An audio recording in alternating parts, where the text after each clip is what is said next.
Bu şey niye böyle yaptı ya? Her seferinde böyle.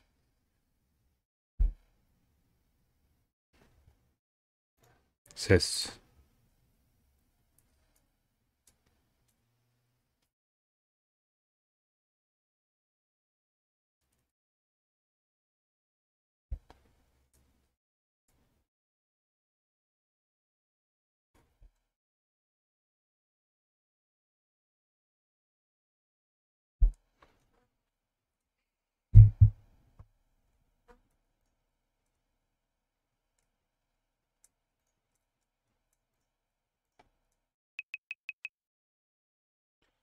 Şimdi baştan o zaman.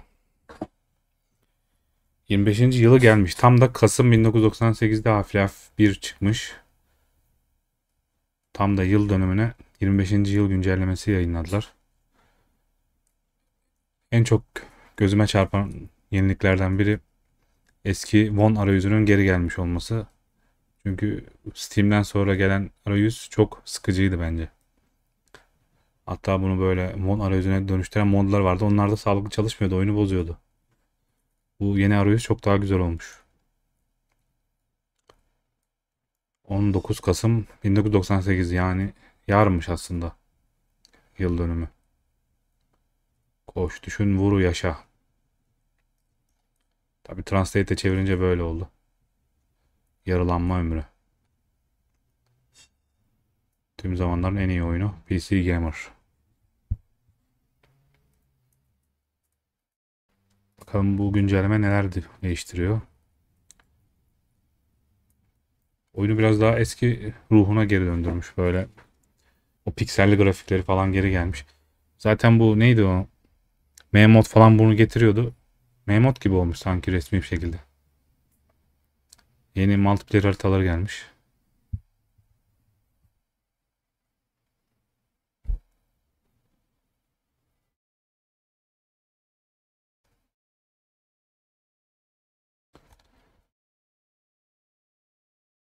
Şu belgeseli de izleyeceğiz. Valve 25. yıl kendi resmi belgeselini yayınlamış. Bana deselerdi ben yapardım. Hiç boşuna uğraşmışlar.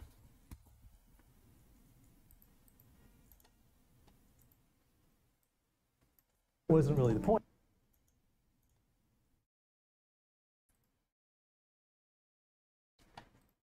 Havuz partisi ha. Şu düzen temalı bir haritaya benziyor.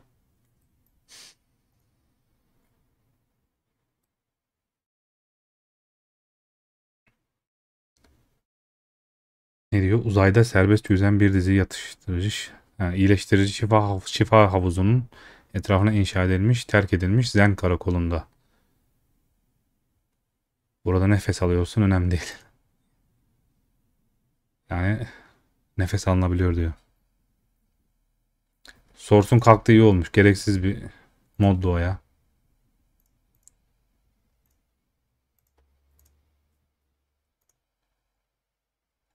Rengi bozuyordu ya bu eklenti. Site çok güzel olmuş yalnız. Şu sitedeki fontu bulamadım ya. Şu font bana lazımdı. Bir sayfadaki fontu nasıl öğreniyorduk?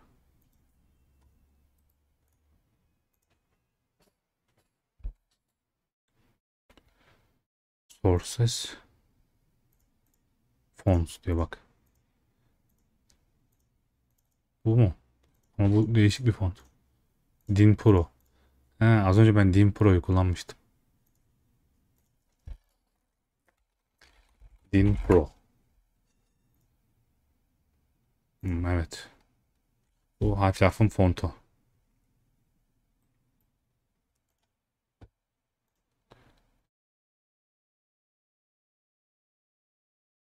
Bu haritalar galiba günümüzde mi yapılmış yoksa eskiden mi yapılmış?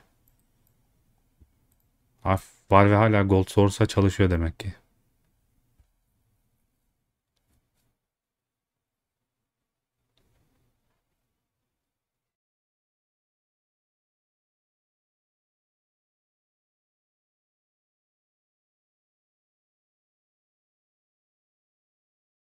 Şu şey, hmm, HUD ölçeklendirme ayarını nasıl yapacağımı bilemedim ama. Adam bak HUD'u küçültmüş. Hangi düğmeden yapılıyor? Bende kocaman gözüktü her şey. Orijinal Valve arayüzü. Eski açılış logosu. HUD ölçeklendirmesini bulan var mı?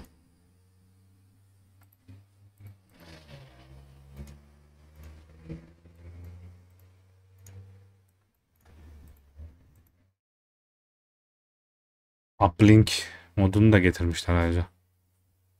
Şeyi falan da getirmeleri lazımdı. Dikeyi de getirselerdi keşke. Resmi olarak yapsalardı. Go modu diye. Şeyi de getirmişler zaten. Neydi o?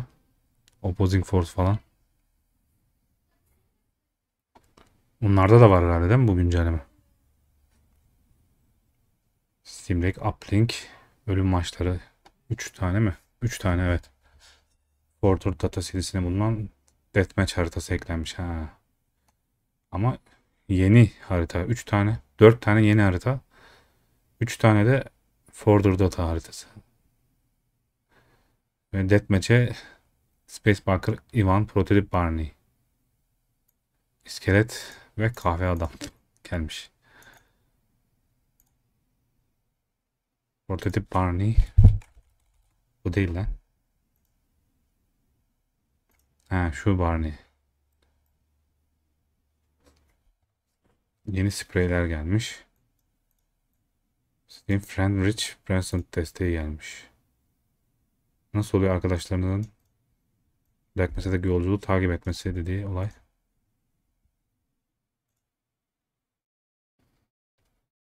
Ha şu şey mi? Steam'in isminde mi yazıyor? Hangi bölümde olduğunu yazıyor ya. Hani Counter oynarken şu bölümde oynuyor. Skoru falan yazıyor. Aynı onun gibi.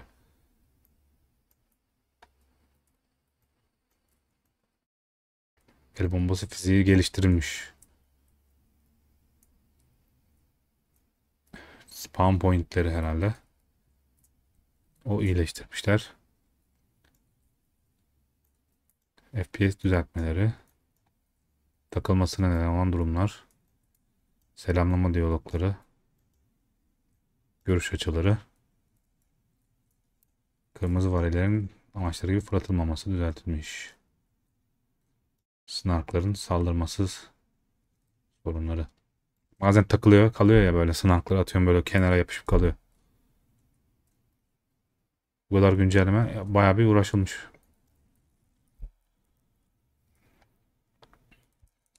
Yanlış mermi sesleri.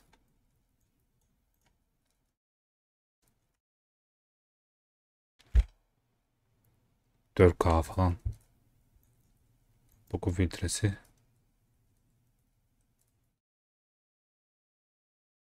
Steam menüsü kaldırdı. Tüm özellikler zaten Steam'in kendisinde diyor yani.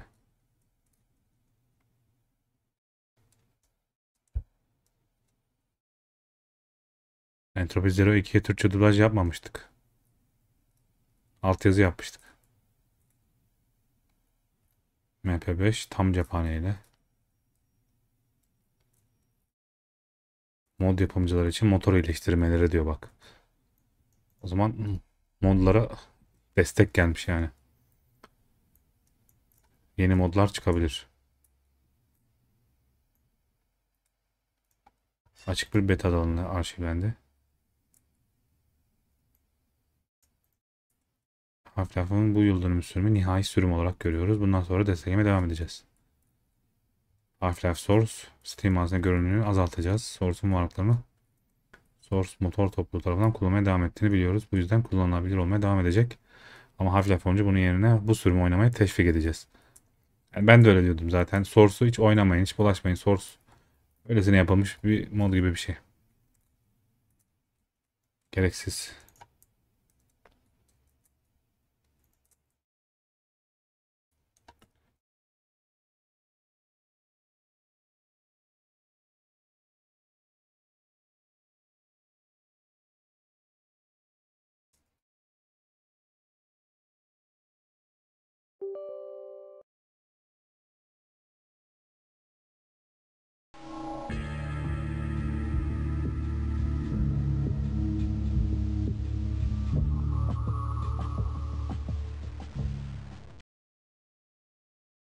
İşte bu orijinal Half-Life'ın One arayüzü.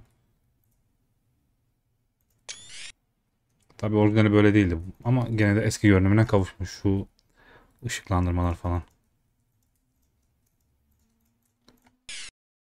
Böyle bir arayüzün geri gelmesini istiyordum. Zaten diyordum keşke bunu geri getirseler. Tam da düşündüğüm şeyi yapmışlar.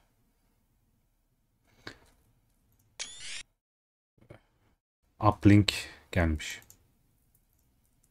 Uplink'in Black Mesa sürümünü oynamıştık geçen senelerde. Şu arayüzün şeyini küçültme düğmesini bulamadım. Nasıl küçültüyoruz onu? Bilen var mı? Hangi tuşa bastıysam küçülmedi. Tüm tuşlara basıyorum.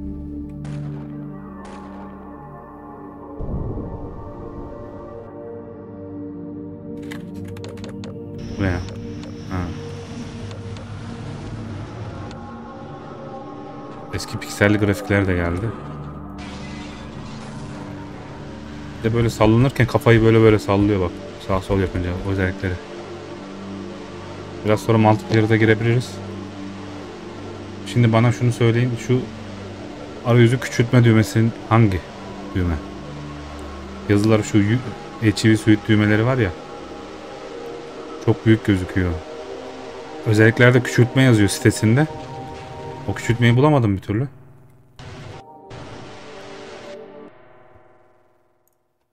Küçültmeyi göster.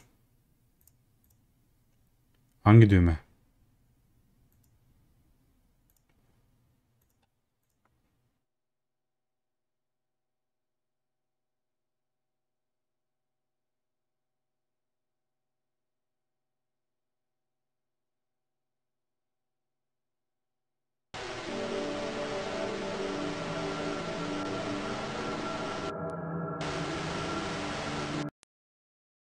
F10 oyundan atıyor.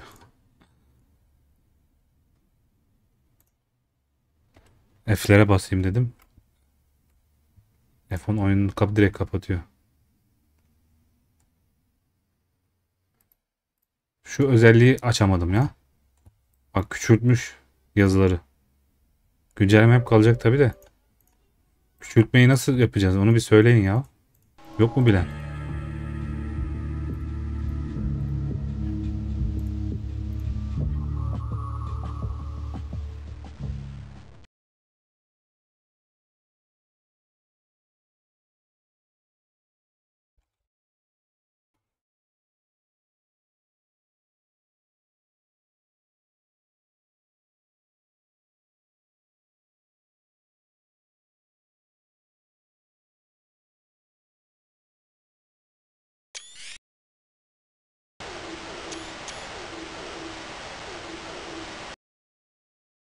Çözünürlükte bir şey yok ki.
Hatta böyle oynayacağım bunu.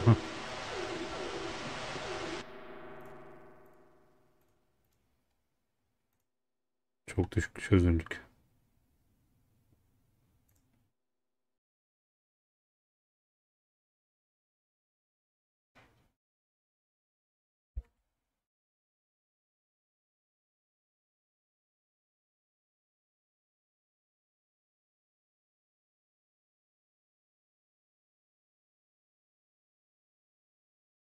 Burada yazmışlar.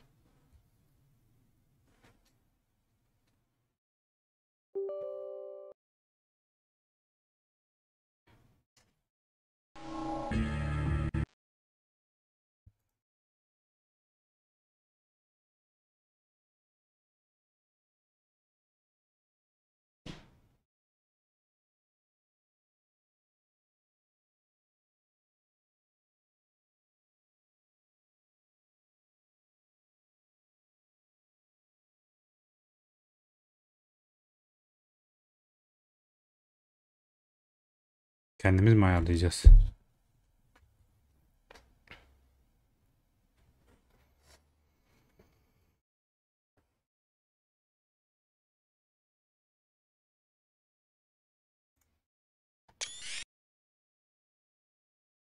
Tek kafama takılan şeylerden biri buydu çünkü.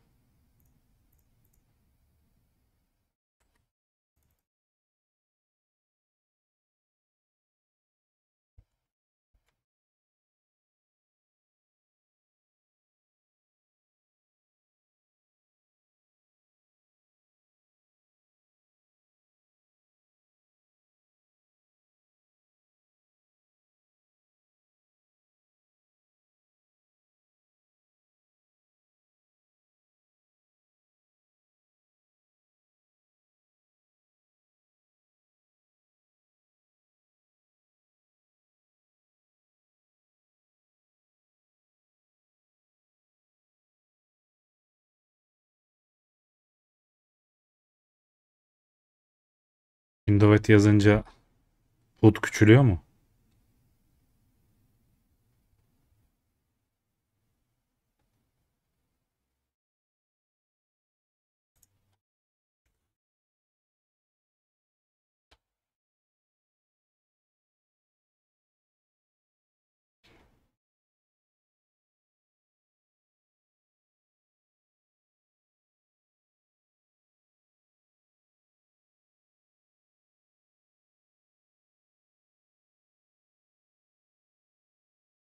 Oyun açılıyor da şey açılmıyor.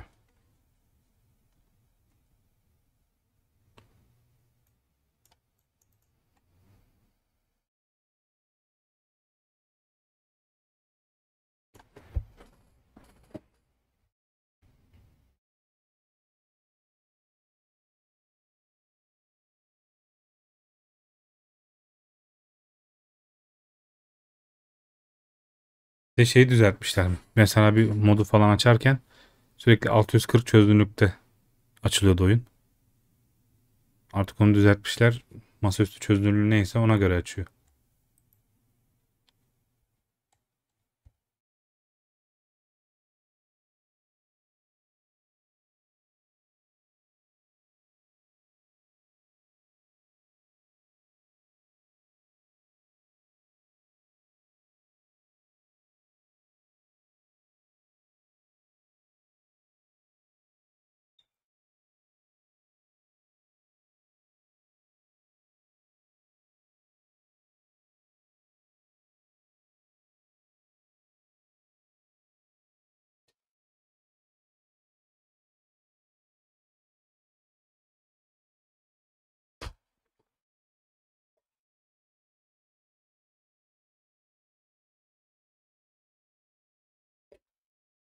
O özelliği bulmamız lazım.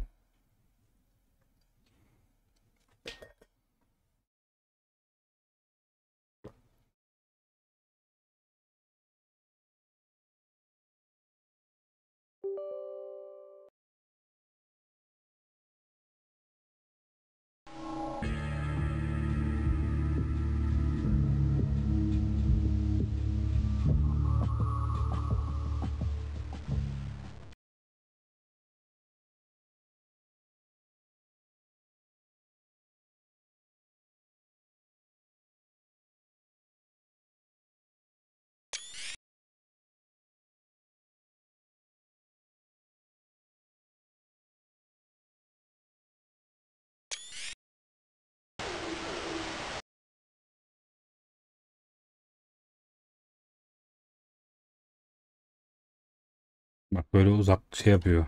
Görüş açısını düzeltiyor.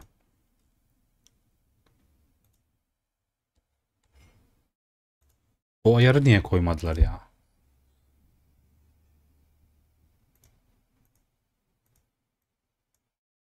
O özelliği getirdik diyorlar. Hani yok.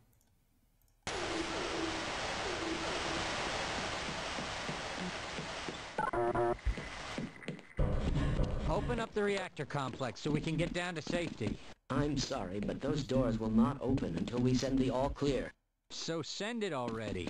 I would love to do that, but the aerial bombardment has made a wreck of my transmitter. The cables are severed. We'd have to aim it by hand. And I'm getting high radiation levels in the transmitter dome. Nobody but a fool would go in there. What about this guy? Yes, you could survive in that suit of yours. Very well. I will lower security on the satellite access elevator, and you can go up into the dome. I'll try to help you over the intercom.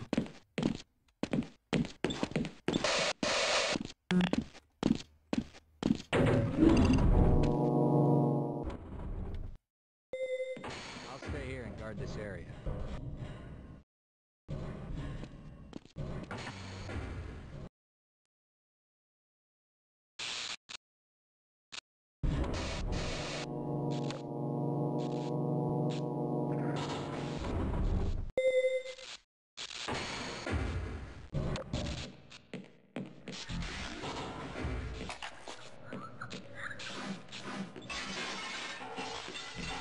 Hareketler daha mı hızlı olmuş acaba?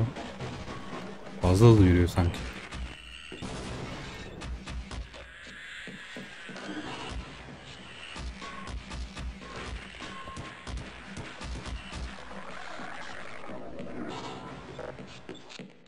Bet you're glad I got this old sidearm on me. Aslında böyle büyük olması da iyi aslında.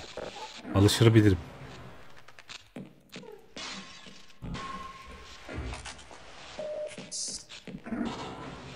Eskiden de böyle büyüktü çünkü. Eski bilgisayarlarda. Oyun aşırı hızlı olmuş yani. Performansı artmış belki ondan.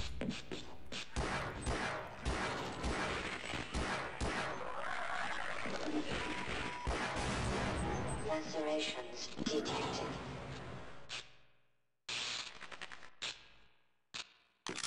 Abonelik açılmadı ki kapansın.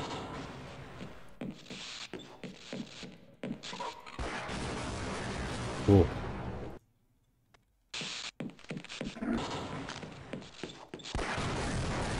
Bayağı kuvvetli patlıyormuş burası.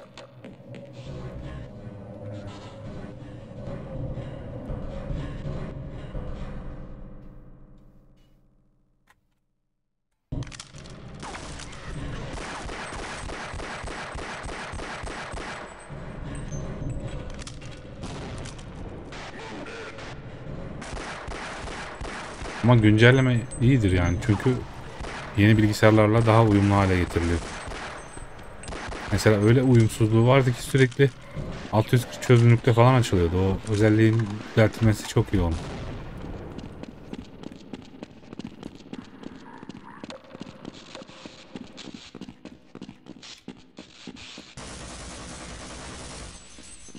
Ve bu da Valve'nin Half-Life'ı unutmadığının bir göstergesi.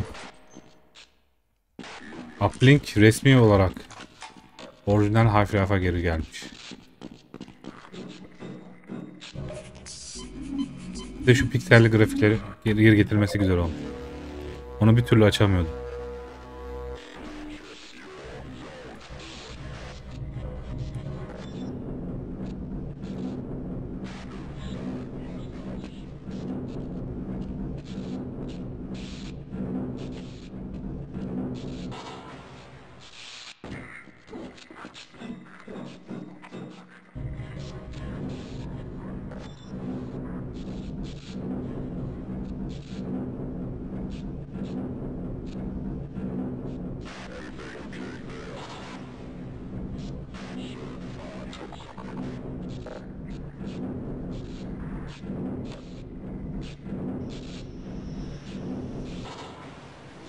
Posterler şey ya, dergilerden çıkan posterlerden. Ay, geri gidiyor. Bu Uplink çok karanlık. Ha.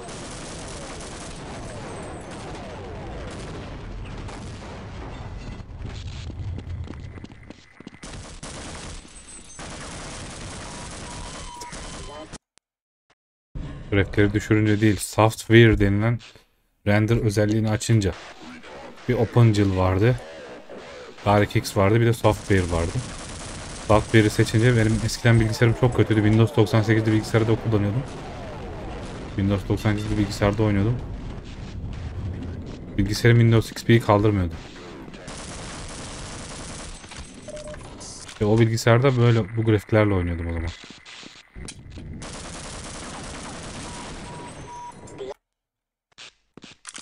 Bilgisayarda aslında güzel bilgisayarlar vardı da alacak durum yoktu. Ben de babamdan çok bilgisayar istemiştim o zaman. İlkokula giderken. Babam da iş yerinde böyle kullanılmayan bir bilgisayarı bana böyle ayarlatmış, format attırmış. Bunu bana getirdi, al sana bilgisayar diye. Ben de işte bir CD'sini falan bulunca Counter CD'si buldum. Aradım taradım CD'lerden aldım bir şekilde. Counter yüklemeye çalışırken Half-Life yüklemiş oldum. Zaten Counter açamadım bir türlü. Half-Life açılıyor. Counter açmaya çalışıyorum. Half-Life açılıyor. Dedim bu Counter'a benziyor ama Counter değil, bu başka bir oyun. Halbuki özel bir kısa yol oluşturmak gerekiyormuş Counter açmak için.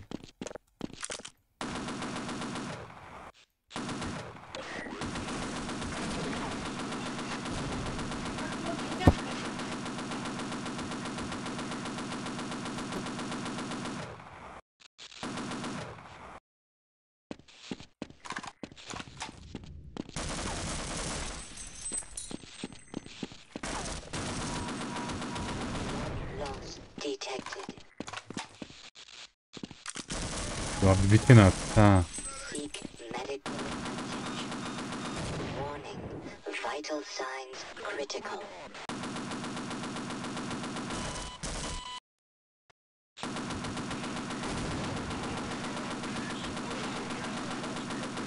Bu uplink kendi Half-Life kendi oyunundan daha zor. Bu Half-Life'ın demosu olarak çıkmış herhalde. Normal Half-Life'den kesilen bir bölüm.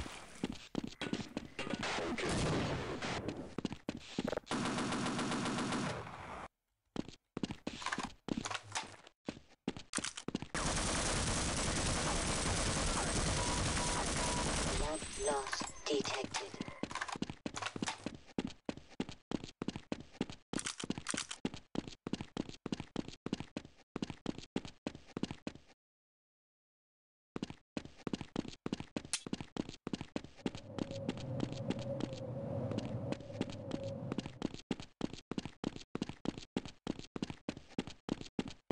Oynamadığım bazı Half-Life modları vardı.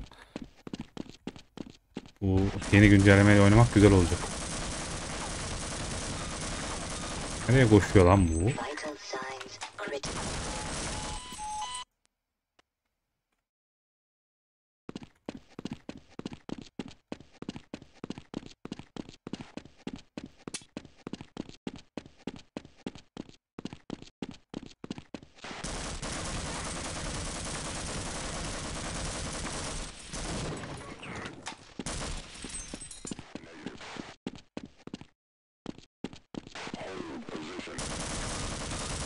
Warning.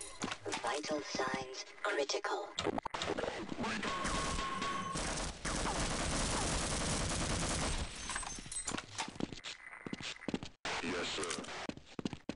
Yes sir.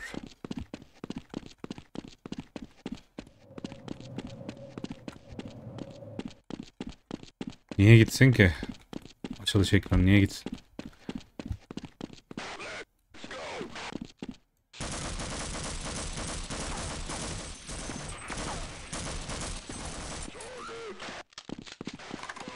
Bu adamları kurşuna dizmişler ya.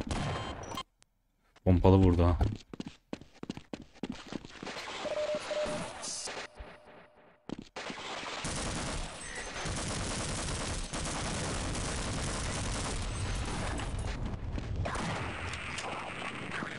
Portigantları yakmışlar, bir tanesi hayatta kalmış. Uplink ilk kez oynuyorum ayrıca bu sürümü. Zamanında hiç oynayamamıştım. Hatta geçen sene Black Mesa'nın remake modunu oynamıştım. Aynı böyle sahneler vardı ama Bu orijinal Half-Life Uplink resmi oyununu ilk kez oynuyorum. Önceden mod olarak indiriyordu zaten bu. Eski CD'lerde falan çıkan bir şeymiş bu. Demo sürümüymüş de. Ek olarak getirmişler artık yeni güncellemede. Ya böyle kalacak, niye eskiye dönsün? Akıl var, mantık var. O kadar uğraşılmış şeyi bozacaklar mı adamlar?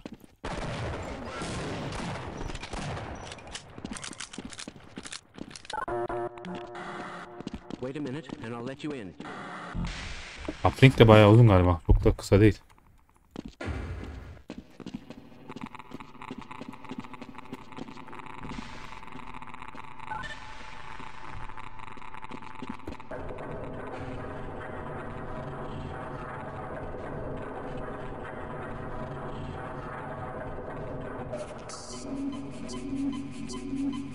Uplink'te uyduya bir sinyal gönderiyorduk galiba. Birleşmiş Milletler, CIA, NASA, Pentagon, bu SNRC neydi unuttum. NATO. Yani Black Mese'de olan olayların hepsini bütün dünyaya haberini gönderiyoruz yani. Bir yardım çağrısı mı gönderiyoruz? Ne yapıyoruz öyle bir şey?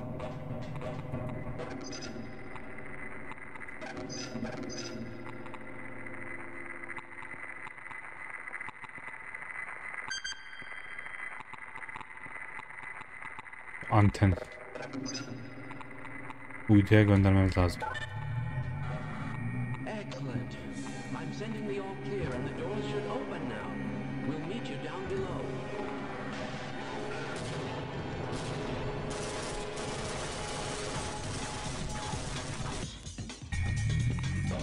Ha, bir de en büyük sorun şuydu. Müzik çaldıktan sonra ölürsen tekrar load yaptığın zaman müzik bozuluyordu. O sorunu düzeltmişler sonunda. En çok sıkıntı yaşadığım, canımı sıkan sorunlardan biri buydu. Müzikleri bozuluyordu oyunun.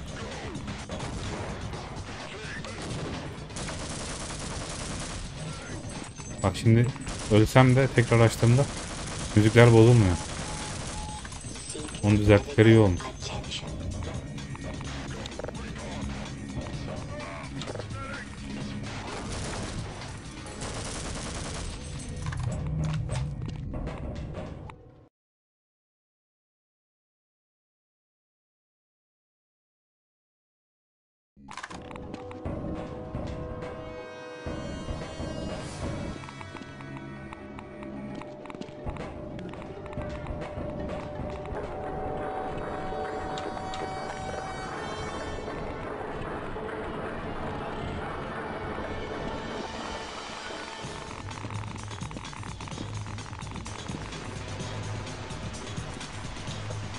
Aha buradan geliyorlar.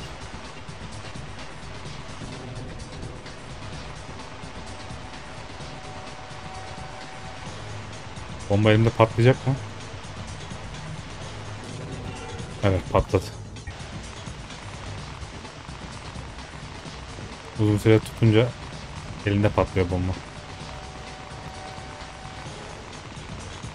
Erken attım gene. Ya şu bombayı bir ayarlayamadım.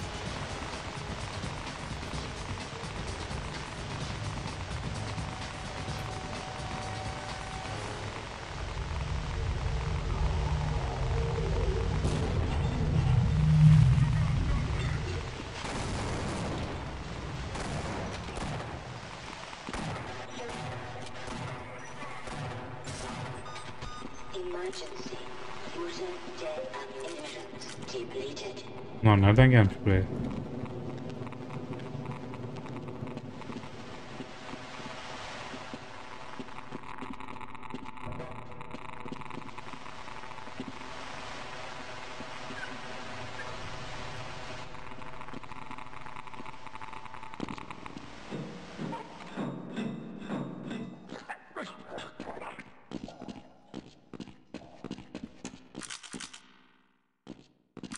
Well, fire the rocket agent. Destroy the damn thing before it grows any larger. Stop. Halbuki stop diyormuş, stop diyorum. Böyle bir acayip. Oha. Ne yapıyor lan bu adamlar, toplamış kötü. Acayip böyle çığlıklar duyuluyor falan. Oha. Oyun iyice korkunçlaşmaya başladı.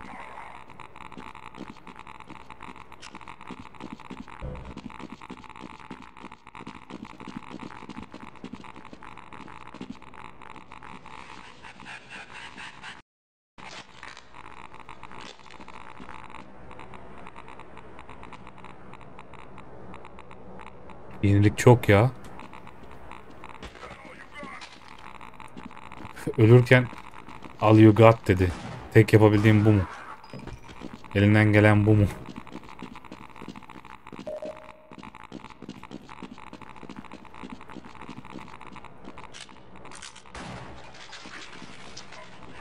Aha. Şu sekmeyi de düzelselermiş. Ha.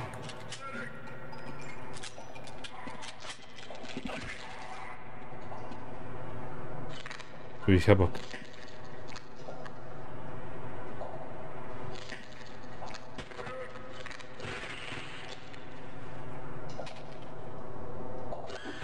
Aha, hep zombiye saldırıyor.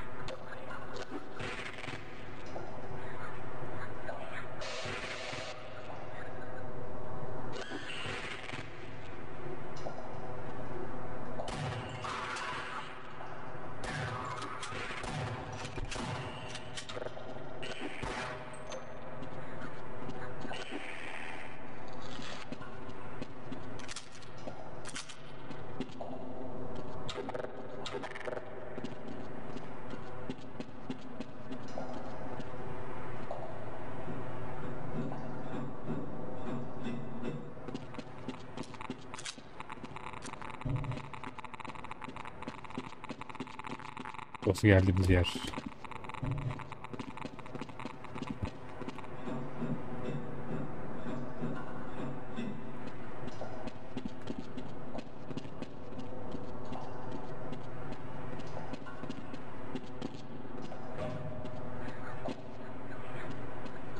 Durum buradan gidilecek.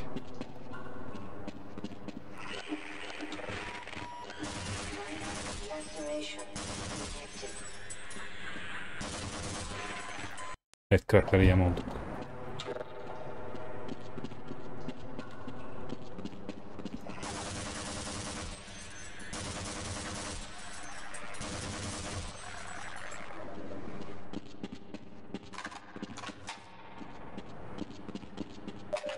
Power 10%.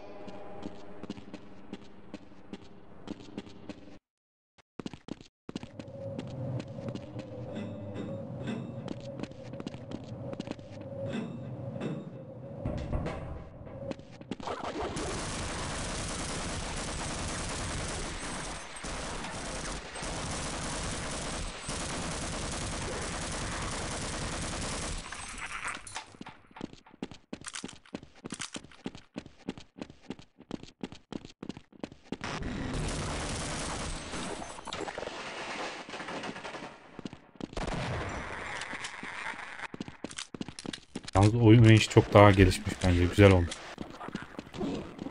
Eskisinden daha iyi oynuyorum sanki.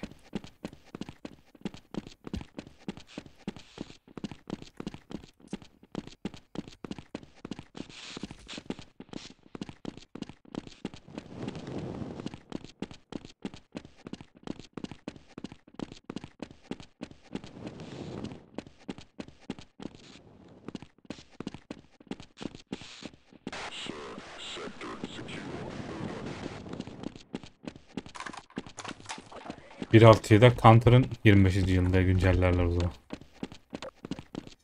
Gerçi gerek yok ona. Belki onun şeyi çıkar ya. Böyle uyumluluk modu gibi bir şey çıkar onu. Counter oynayan yoktur zaten ya.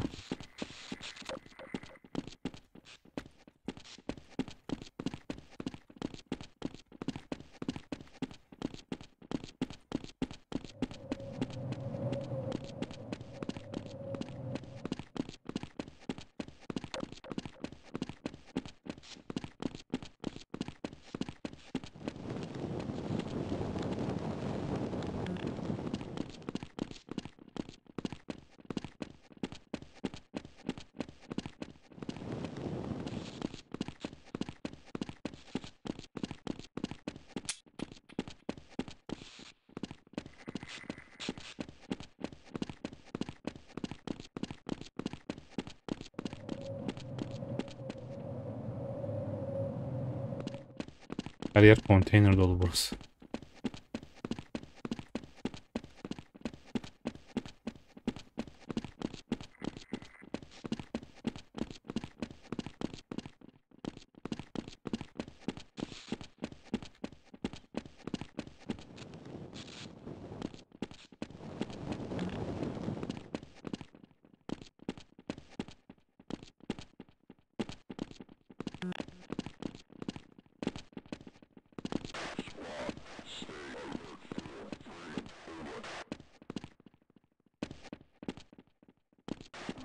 Burası da bir acayip.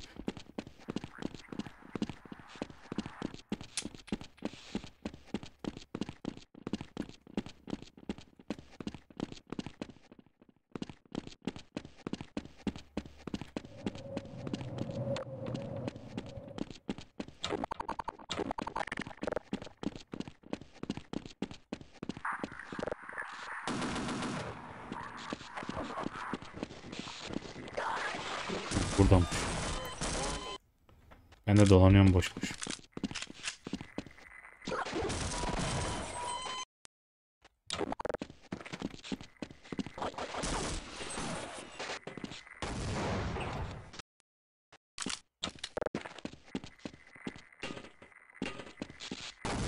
Bombanın fizikleri de geliştirmiş ayrıca.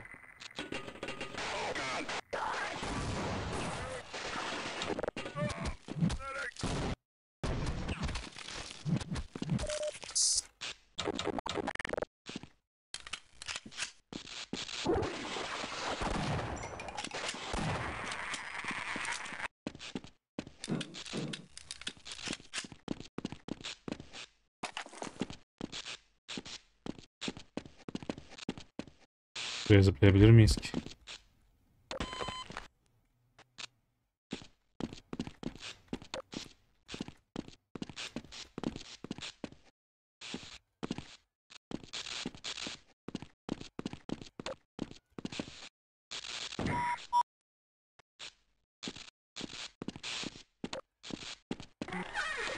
Kapı açılıyormuş zaten.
Alışkanlık olmuş. Elimle R'ye basıyorum.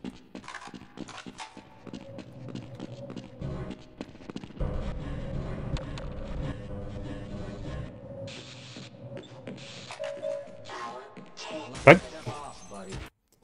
Ya dur, yanlışlıkla vurdu. Hemen ne sıkıyor? Okay, why not? Didn't want to die alone anyway.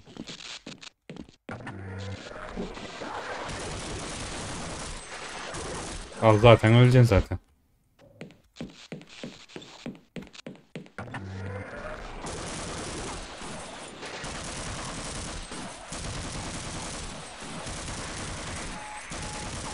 Seek medical attention.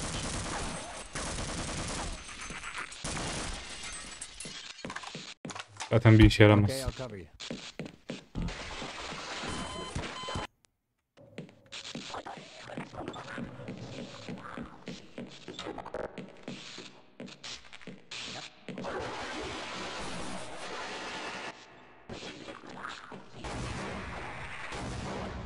Buraya önceden bomba atsak demek ki kurtulacağız. Yeah, let's go.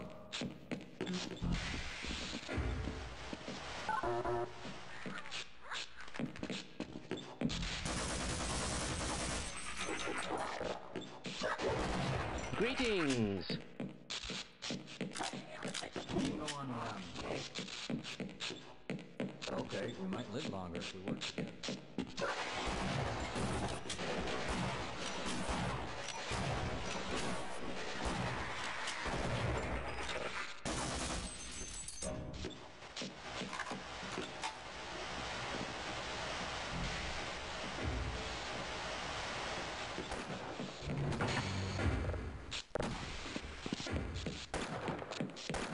See you later. Let's get the hell out of here.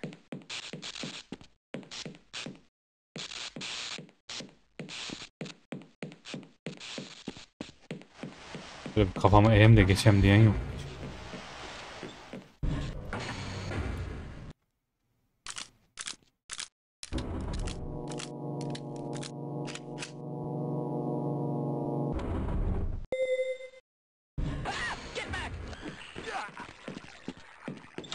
Kaç kaç, headcrab geliyor, kaç. Who would have thought you would still be alive?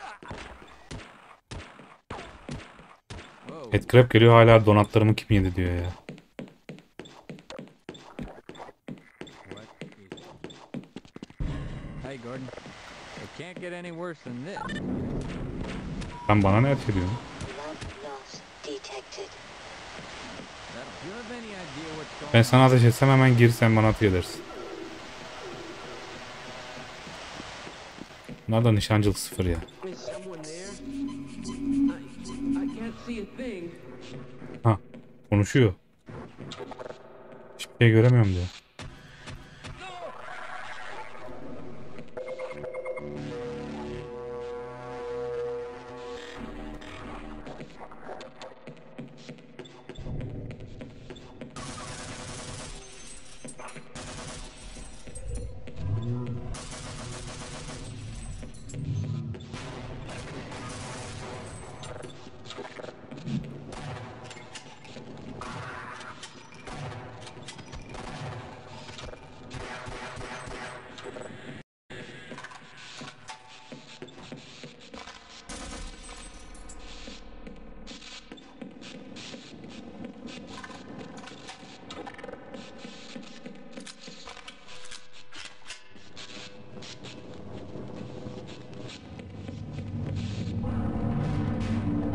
Neler oluyor?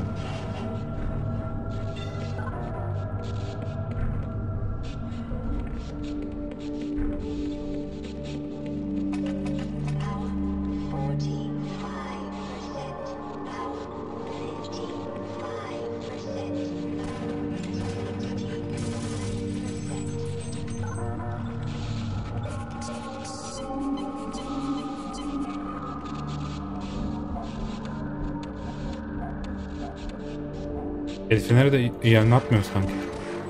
Parlaklığı mı azalmış?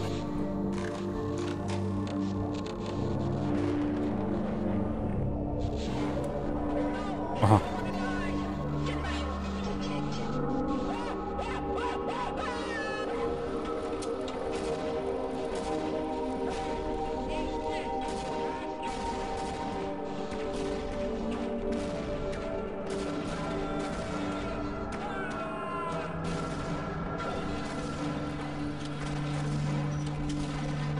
Ha, öldü. Yok, ölmedi. Sen delirdi sanki.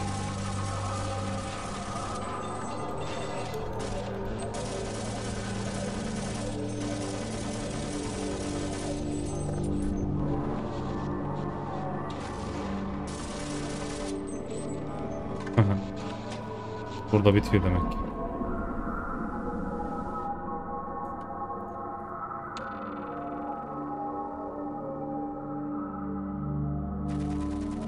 Sanki burada ölüyormuşuz gibi gösteriyor da.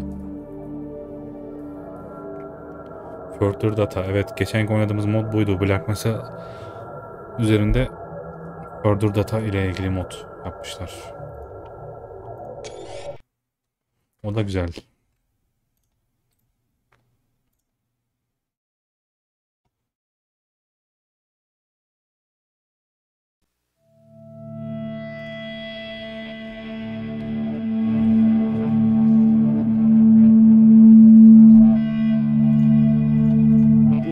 over the mountains over here and you're in high desert. You get past Ellensburg and it's high desert. So I spent a lot of time out there getting reference. Most of the reference came from Eastern Washington. I spent a lot of time out there getting reference.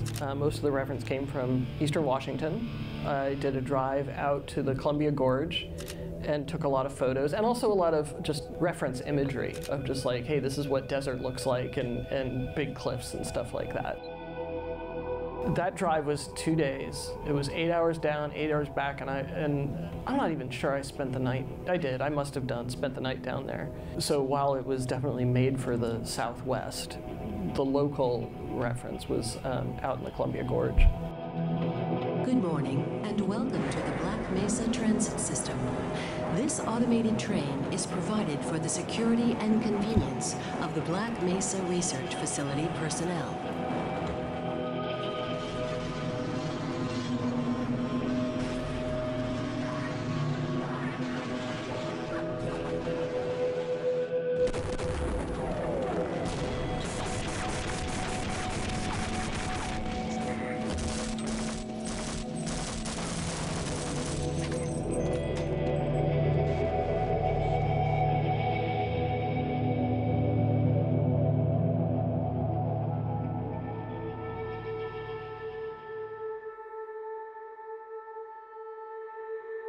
My name is Mike Harrington.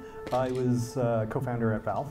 I wasn't really used to big companies. When I started at Microsoft, it wasn't that big. It was like 1,500 people, like a big high school. 9 years later, it was significantly bigger. I'm thinking, oh, this place is too big, and that was still like 1996, so they had a long ways to go.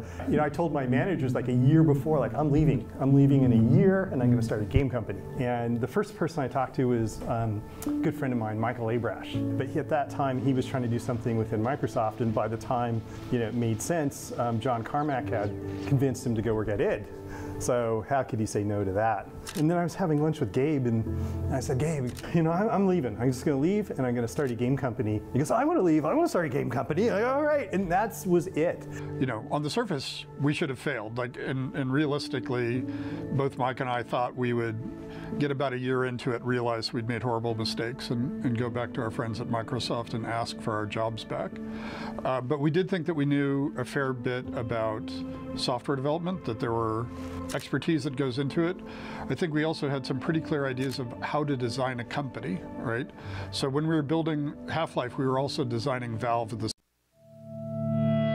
And like I mentioned, Michael had gone to, so deal time, you need to go out. Yanlışlıkla sıfıra basınca baştan açtı ya. should have failed. In Microsoft, and so how could he say no to that? And then I was having lunch with Gabe, and I said, Gabe, I'm leaving. I'm just going to leave, and I'm going to start a game company. He goes, I want to leave. I want to start a game company. Like, all right, and that was it.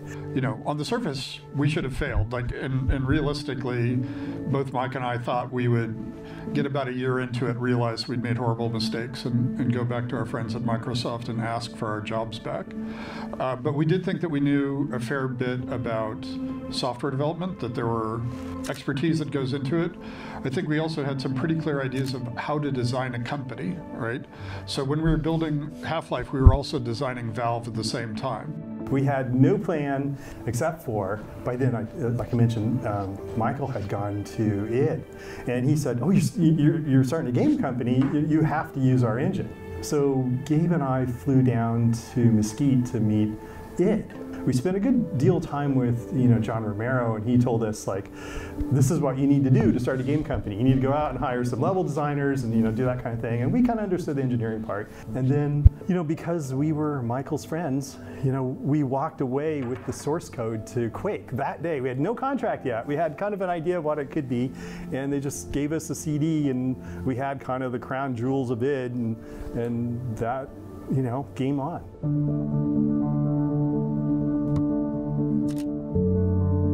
I think most of us had no game development experience. We were either amateurs working in our homes at night for fun, or some people were from the software world, but they had never worked on a game. I think we had 3 or 4 people in the entire company who had actually shipped a game when we started Half-Life. We have to figure out what is Valve's first game. So we have to come up with an IP. So everything is done from scratch. Gabe came into the office and he said, I read this story. I read this Stephen King story called The Mist. You know, Stephen King, it's got monsters, you know, people in a grocery store, fog comes in, monsters in the fog, you know, use your imagination.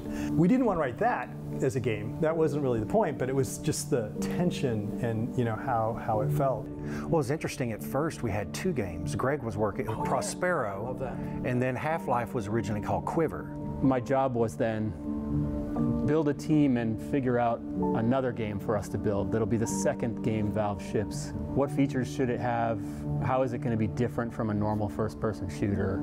Every time the engine got a feature for Prospero, Half-Life stole it. And then Half-Life just started getting visually, you know, more impressive and cooler. And eventually it just, yeah, because it was going to ship sooner, it just stole the resources from Prospero, and Prospero just faded away.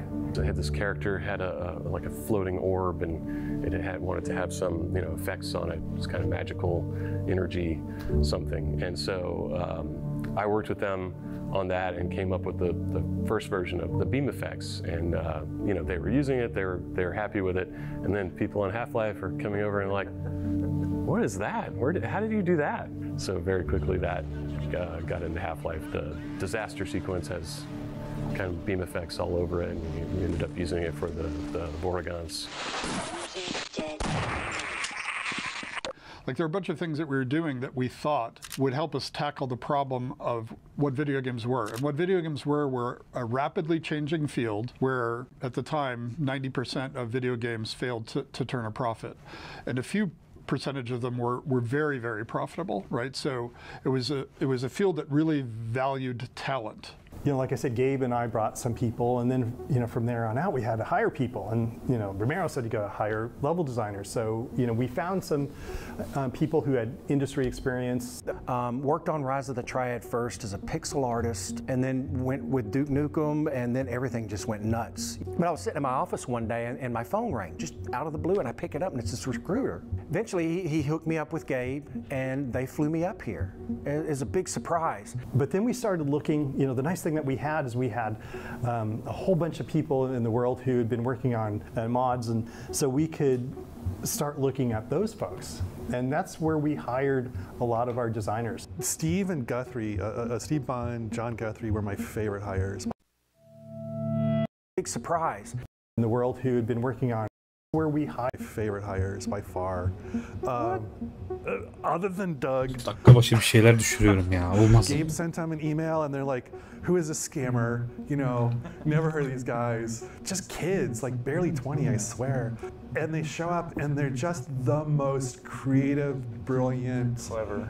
Oh, fucking clever. Steve had the magic ability to make stuff fun. The fact that those guys have been hired to go work on some game for some company, I think that was the start for a lot of people that something cool was going to happen, because those guys were already doing stuff that was cool.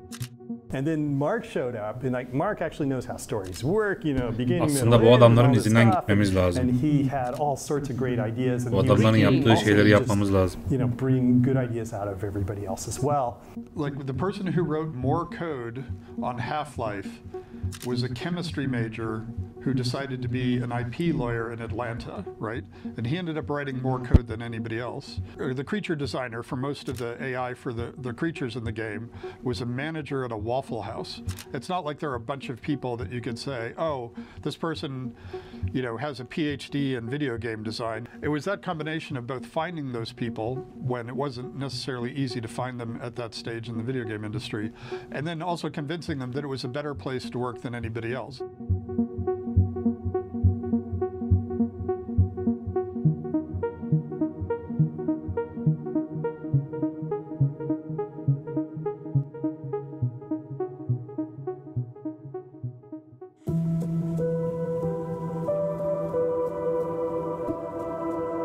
Mikrofonun ses kısma şeyi var. Yanlışlıkla elimde yiyor, kısılıyor falan. Ondan olabilir. Sesim azalıyor. I definitely learned was how to hire engineers. And we needed some engineers. For us anyway, we had licensed ID's engine. We're using the Quake engine, and one of the things motorunu me and some kullanıyorlar of the ya. other engineers probably were talking about. İlk başlarda böyle garip bir grafikleri vardı. The save system to kind of like join our levels together in a really seamless way. So you 0.52 sürümü. get to the end of a level, save stuff, and then load some of it on the next level, and have it just feel like the world's all connected.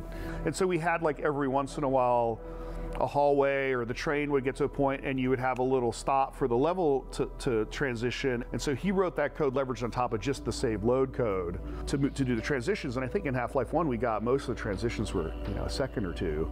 I remember when we went from 8-bit to 16-bit, like, hey, we don't have to have all our textures fit in a certain, 256 colors. That was a huge liberation.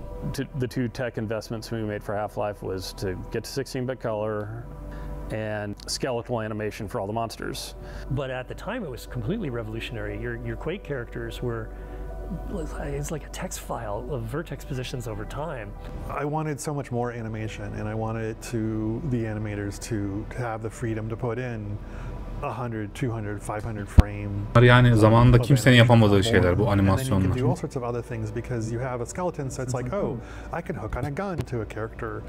I can start to make changes of characters and replay. Bir kez Valve yapmış yani. Başka firmalar böyle detaylı animasyonlar, hareketler yapamıyor. Like all the technology that went into the game to make it as fun as it is was not available one generation before. So licensing the Quake engine, which was, very mature and had level designers who'd grown up just goofing around with it. I wasn't heavily into scripting since back into Doom. Like my old Doom levels have a lot of weird, odd events in them. I think I asked Ken, is it possible that I could, have access to the character's animation, like a trigger? Like what I mentioned, I could make the guys go into an animation, I could make them run, and then I would configure everything. It was all hack. This is total hacky stuff. And that is mostly what I built, was like things like characters reacting and jumping out are made to look like, or I'd use a push brush to throw a head crab out to make it look like it launched at something. Or if a loud sound happened, they would respond, would cower. Gabe's dictate was, as you walked forward, something needs to happen like every 3 to 5 seconds. If the player stands still, the didn't have to be much. Universe can be quiet. But if they move forward, if they're active, the universe needs to play back something, needs to do something, even if it is a scripted sequence or even just an interesting sign or a sound or some vignette or something. So I came up with this interaction method where you could do little AIs where the characters would talk and interact with you a little bit. And then we wanted to do spectacle, and that was scripted sequences where you could tell a character, you need to run here and then jump into this animation, and then have a bunch of you all synchronize your animation because it's somebody flying through the air, they're smashing something, or they're doing something like that. Yeah, and then test it and figure out, like, oh, this is real easy to break. That was the roughest thing about scripted sequences, where you'd have like a head crab jumping on a scientist or something, and it's like, yeah, it works totally fine 90% of the time, but some people just sprint right at the scientist, and sometimes we have to put them behind glass. And sometimes getting the level designers making the player want to do the thing that gives them the most fun is a very subtle art.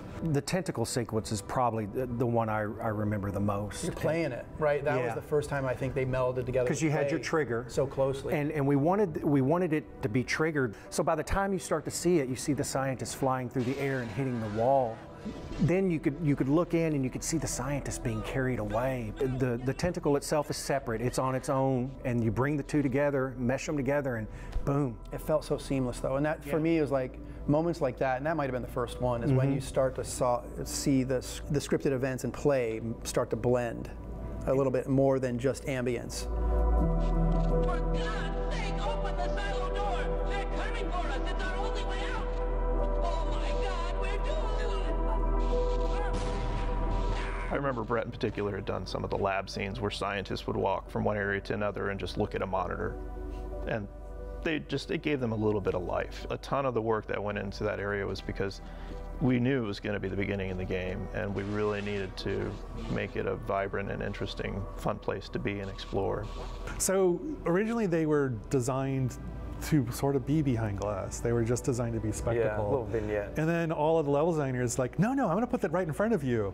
And I'm like, oh God, how am I supposed to make this work? It's not supposed to do it. Get away from there, Freeman. I'm expecting an important message. The run speed for the player was so insane. Yeah. It was like, what, 25 miles an hour or something? It was sprinting. It was. You could get so far. HG sürekli bu kadar hızlı koşturuyor galiba. You'd either have to make the scripted sequence like so quick that you could barely see what's happening. Most Çok hızlı people hareket were ediliyor looking gerçekten. in the right place anyways. So, you know, you'd have to like get their attention with like a particle or a sound or lighting or something. And then you wanted them to see what was happening. But when we play tested, and if like a scientist was like being pulled into a vent or something, like people wouldn't just stop and like, oh, sometimes they would be like, oh wow, look at that. They just run straight ahead and just start shooting. It's hard when you think back to it to recognize that those kind of interactive moments were so new. Like people just hadn't seen them. It was worth it because no other games were doing that. No other games had that interactivity. No other games had that spectacle playing out in front of you. And it just added that whole feel of Half-Life.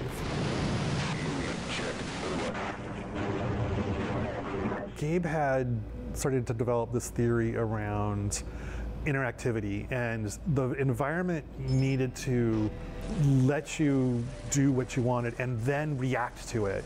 So if you did something, if you shot your gun, there needed to be a bullet hole in the wall. If you did a thing, people needed, other characters needed to react.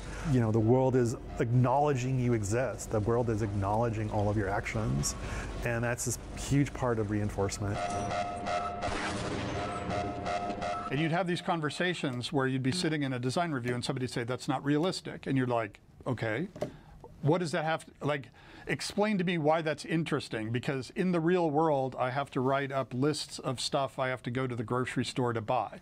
And I've never thought to myself that realism is fun. I go play games to have fun. And so we had to come up with some notion of what fun was. We knew it was an ad hoc definition, and it was the degrees to which the game recognizes and responded to the player's choices and actions, right? In behavioral science, you would say we were explicitly talking about what were reinforcers and what the reinforcement schedules were, right? At that point in time, that was a useful way of making design decisions. The point I would make is, if I go up to a wall and shoot it, to me, it feels like the wall is ignoring me. I'm getting a narcissistic injury when the world is ignoring me. So to me, I was trying to convey to the user a sense of, yes, you were making choices. Yes, you were progressing, which meant the game had to acknowledge that back to you. If you shoot at a wall, there have to be decals. If you kill a bunch of Marines, the Marines have to run away from you, right? You have to have this sense of the game acknowledging and responding to the choices and actions and progressions that you've made. Otherwise, it loses any sort of impact.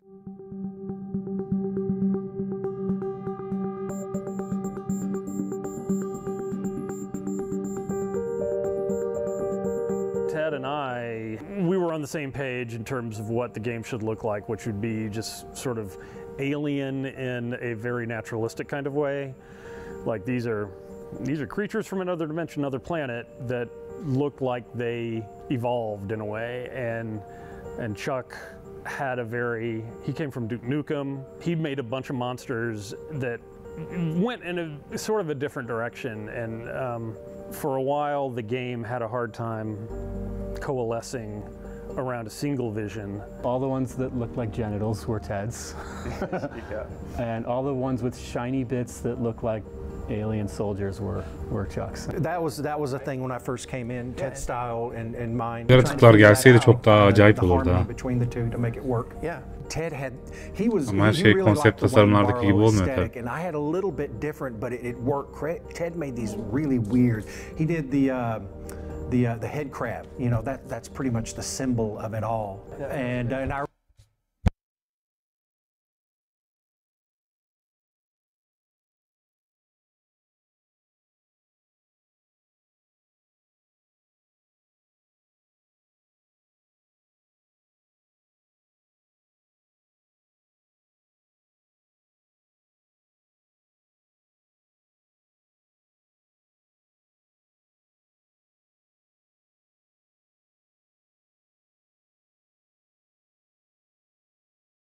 I remember taking his head crab and putting it on a scientist and making the zombie.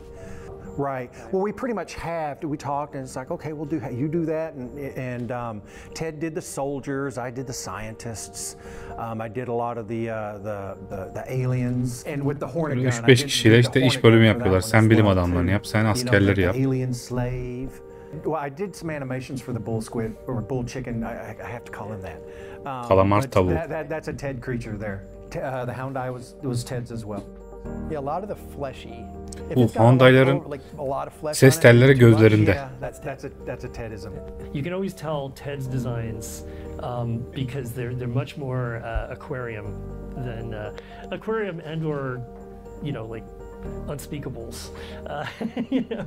Oh, Big Mama! I forgot about Big Mama. Oh God! It's a testicle, right? It's like so disturbed. I concepted a guy in sort of a NASA spacesuit, a scientist guy. He was actually modeled after a couple of programmers I know, big beefy bearded Linux programmers, and so that's where the HEV suit sort of emerged out of. There was a lot of desire for not having a space marine or a soldier. Teknosa çalışanlarından esinlenmiş. And then Chuck Jones went off and did a pretty different version of him that became known as Ivan the Space Biker. Oh God. I remember telling myself, it's like anytime you make a screenshot, make sure it's good because you don't know where this is going to appear again. We didn't know that. And Ivan is the prime example of that one. Sure, so you're looking at, well, go look at Quake. It's like, okay, I'm looking at that, and he's got this incredibly boxy head, and you're always hearing, don't put too many polys in it. And it's like, okay, so Ivan got the square head, and it was kind of an early, just a rough prototype of Biraz Noel Baba'nın genç versiyonuna benziyor bu. I remember we didn't know what Gordon looked like. So it's like I was looking for somebody and I found Mike Harrington. It's like, Mike, what does Gordon look like? I don't know. Put yourself in there. It's like, oh, okay. And so I went in and put kind of my likeness on the early Gordon model in the game. Kendini koymuş aslında. Did you have a ponytail? Well, I was ex-tattoo artist, so yeah, I definitely had that. I don't have anything to Şimdi work with now, kelmiş but ama yeah, that o point I had a zamanlar ponytail on. saçı If you play the öyleymiş. game, you know that it's Chuck. If you play multiplayer and you see the model, it's. But yeah, if you look on the back of that, there's Kendini little, koymuş o zaman little Gordon. triangles, and he's got a little ponytail back there. I did the G-Man, and again, that one was Gabe was talking about the Cigarette Man from X-Files. So we needed our own equivalent of that. Because after a while, after playing with the game for a long time, people realized like, hey, sonuçta kendileri de G-Man diyor. And just in this one office scene in the beginning, where he's behind the window and he's talking to a scientist or something, and he's like, he looks really creepy. It was late in the day that we thought, oh, okay, well, he's going to be the big bad behind all of this. Like scatter him around in places that you can't get to him, but he's there mysteriously. There wasn't enough in the beginning of the game. It's like we need another monster. Head crabs weren't enough. It got kind of repetitious. I think I grabbed a Ted and said, I need them to do this and this. And so he whipped it out in not much time at all. I'm gonna get the timing just right, and I have no time to do this, so I'm just gonna bang it out. And then once it was working, everybody said, oh, just go back and sprinkle them back in the maps. And that was this. We introduced them a little earlier than we were planning on. Yeah, because they ended up being, they weren't real tough. They weren't supposed to be tough. But they were ranged. But they were ranged, and they were fun, and they had a big show, and like that was showing off a bunch of stuff.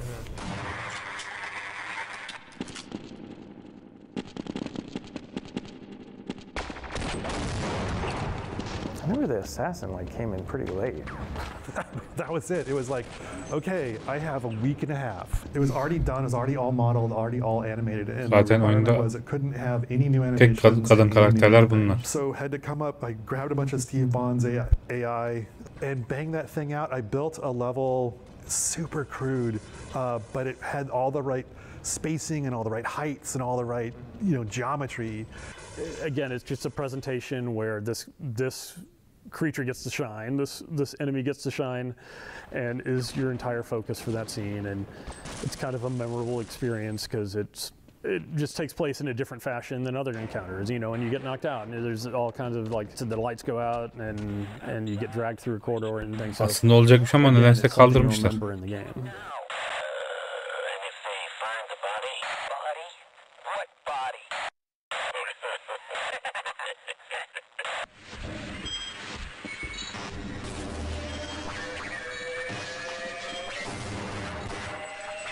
We just did a lot of playtesting and did a lot of level building and used all of the monsters and used everything that we had developed and started seeing which ones kind of stuck out a little oddly.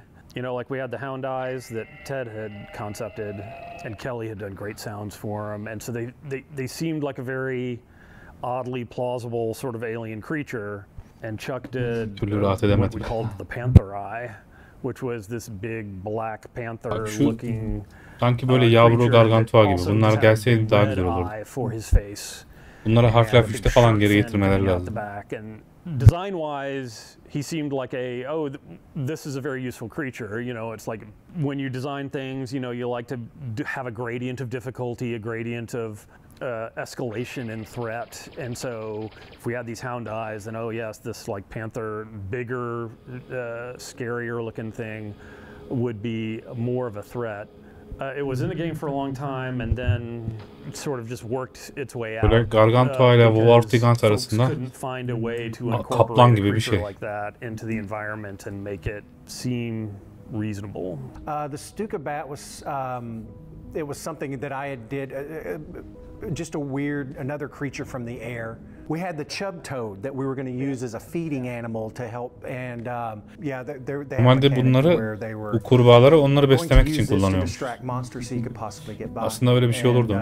Sen kurbağaları onu beslemek için kullanıyorsun. Sen ona yemek verince o da sana yardım ediyor. Böyle bir girişim olabilirmiş.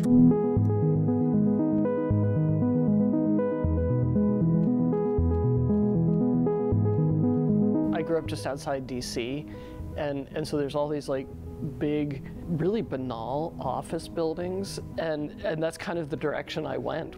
So it started becoming a facility, and so I started making these kind of linoleum tiles and the drop ceiling, the concrete block wall, the black and white tile floor. She was like the texture artist for for most of the game. Yeah, right. It's just an overwhelming amount of work. Originally, I was hand painting all of the textures, and you can really see a shift in some of them where they go from böyle fotoğraflardan to photo reference. The photo references are much better. So I was all over Seattle, Harbor Island, Gasworks Park, getting rusty metal things. What can I get good pictures of that is dışarı çık işte böyle fabrikaları falan gez, endüstriyel yerleri gez, etrafta çek ne varsa. Bak bu böceklerden alınmış. Ben bunları incelemiştim daha önce. Sides of boxcars and I don't know how many hallways in Half-Life are the side of a train car kind of thing. The Kirkland Costco, lot of time in the Kirkland Costco, getting just packages of I don't know why I needed snacks or something.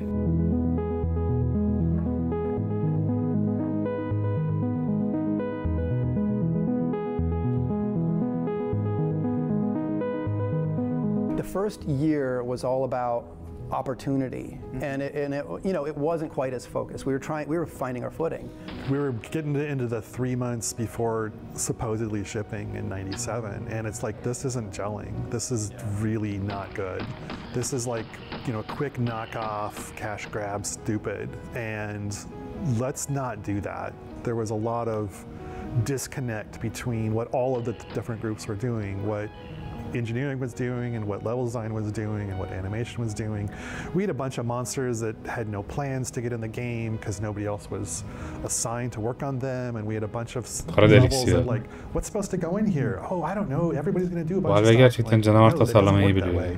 So here we were, all these people doing all these cool things, and just everything's just this random collection of, oh, here's a cool moment and a cool this, and and then it's gone, and oh, now on to the next thing, because the way we were building the game was every level designer was kind of his own silo, his own universe, and I think that just grew out of our kind of mod developer roots, but it wasn't cohesive, and it certainly didn't have a you know, a strategy for like maximizing any of that stuff. You must have been in the meeting when we reviewed all the levels. It was like the first time everybody piled into a room, right? And Gabe had his crazy Hellraiser chair with the beautiful Mac monitor, and we played for 2 days. He played everyone's levels. But I remember one moment he turned around. He was like this with his hair. He was going, "We're gonna fail. We're gonna fail. We're gonna fail. We're gonna fail. We're gonna fail." And I was just like, it blew me away. I was like, "Oh shit, this isn't good." You know, we were doing our best trying to make this game and the story, and you know, we had a schedule from Sierra, and it was a tight schedule. And we told them, like, we're not going to ship this, and we realized that you're not going to pay us to continue developing this, but we're going to do it anyway. Late is just for a little while, suck is forever, right? We could try to force this thing out the door, but that's not the company we want to be. That's not the people we want to be. That's not the relationship we want to have with our customers. And so we Kelly and I kind of sat down and sort of tried to take an inventory of all the cool stuff we had built, and why weren't we just, you know, building more on top of that? And you know, those discussions kind of led to us building this kind of design cabal process to try to give some cohesion to the game and kind of changing the way we were approaching it. And so a cabal was a small group of people, multidisciplinary group. You know, there's like an artists, you know, level designers, engineers, and you know, everything in that.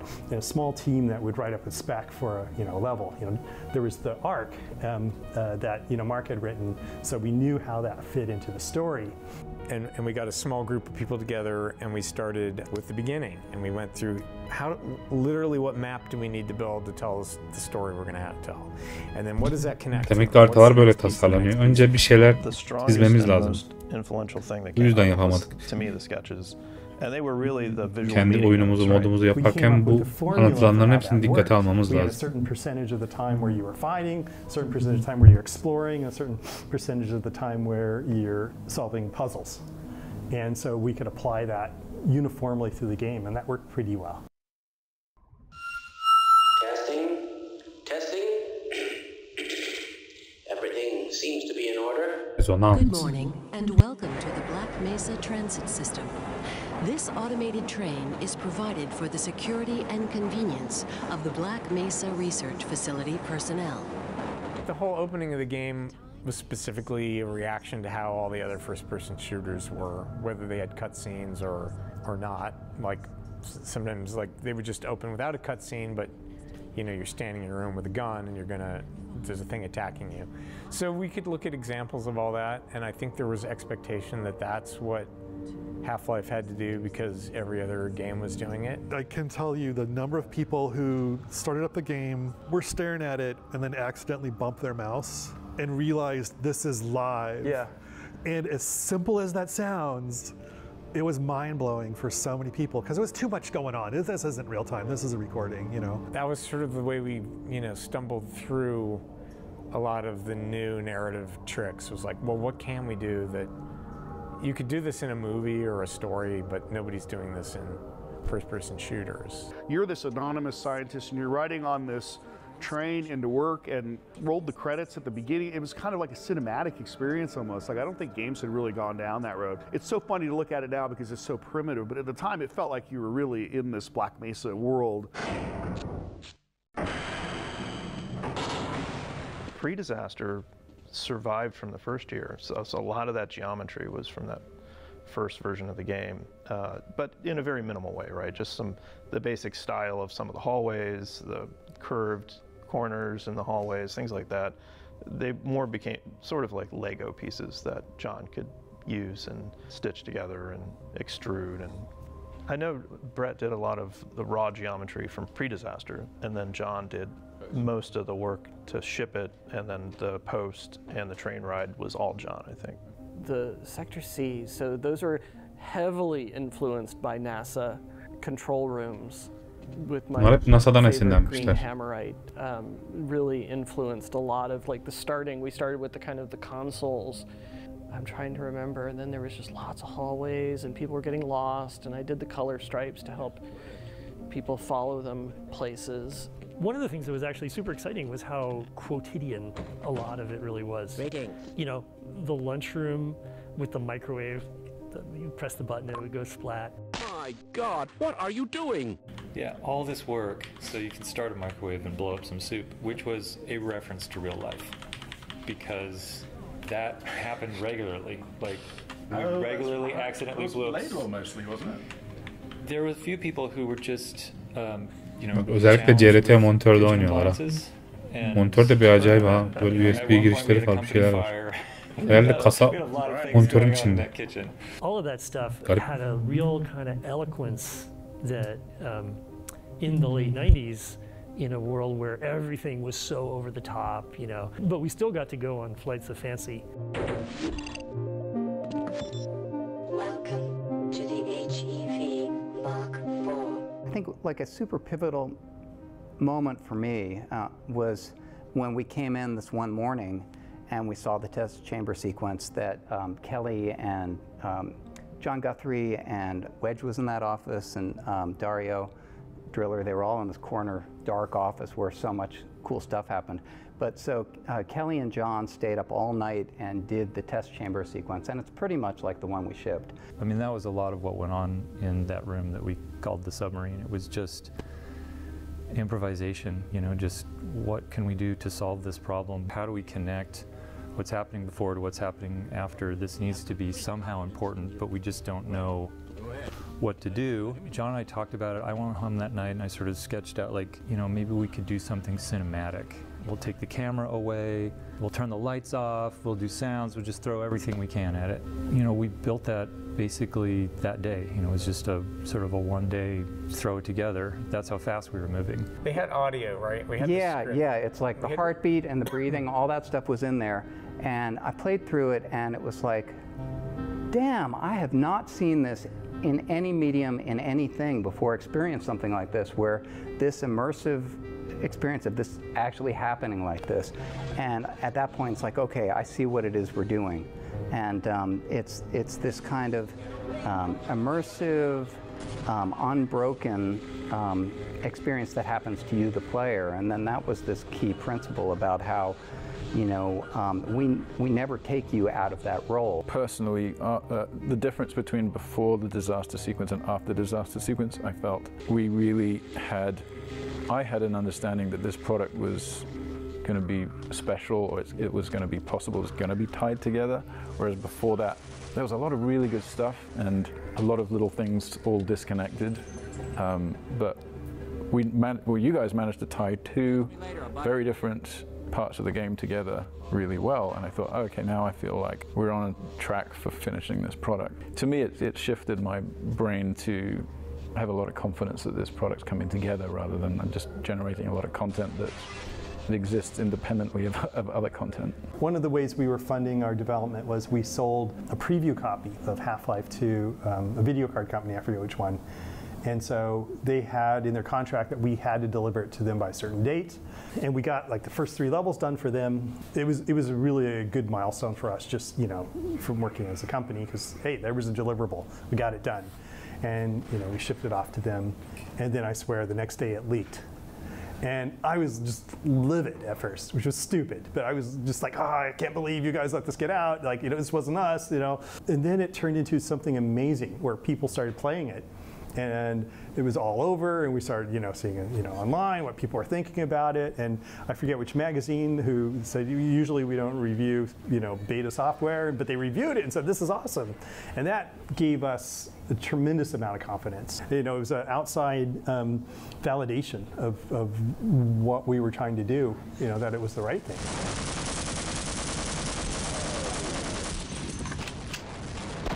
I think just with first-person shooters already, they were kind of like the vowels of weapons you put into first-person. You got to have a shotgun, and there's obviously a pistol. You know, you need your weapon that's going to make you struggle and you drive you to get another weapon. That was a lesson in how to make all of your weapons as orthogonal as possible, so each one did something completely different. All of the crazy weapons, those are my fault. So I did like the rocket launcher and the Gauss gun and the snarks.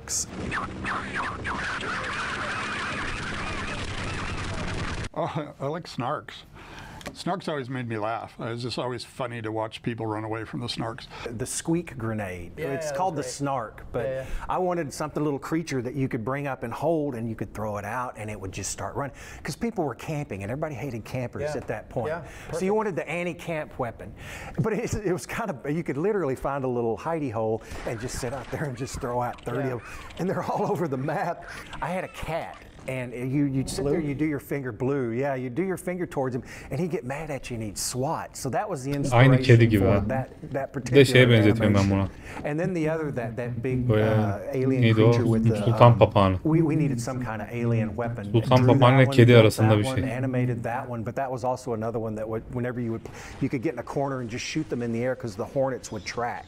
I think that was the biggest thrill, is brainstorming these with your crew, making them, building them, putting them in the game, and then playing with them, and then they're fun. So there's sort of a trope of having a melee weapon. I think it was Steve Bond and Ken Birdwell and I were saying we wanted a device where the world was reacting to you. It really goes back to that theory of fun. But we were just running around like idiots, smacking the wall. It's an odd thing to know in retrospect, but at the time it felt profoundly satisfying to be able to smack walls. And that was just an example of how that fairly abstract notion of what fun was ended up translating into a set of decisions that were really visceral. When you're going around whacking a wall, a crowbar is an obvious thing to whack the wall with.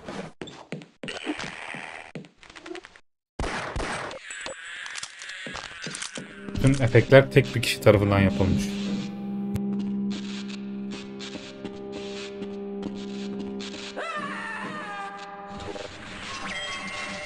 Motorun kendi ses efektlerini değiştirme özelliği var.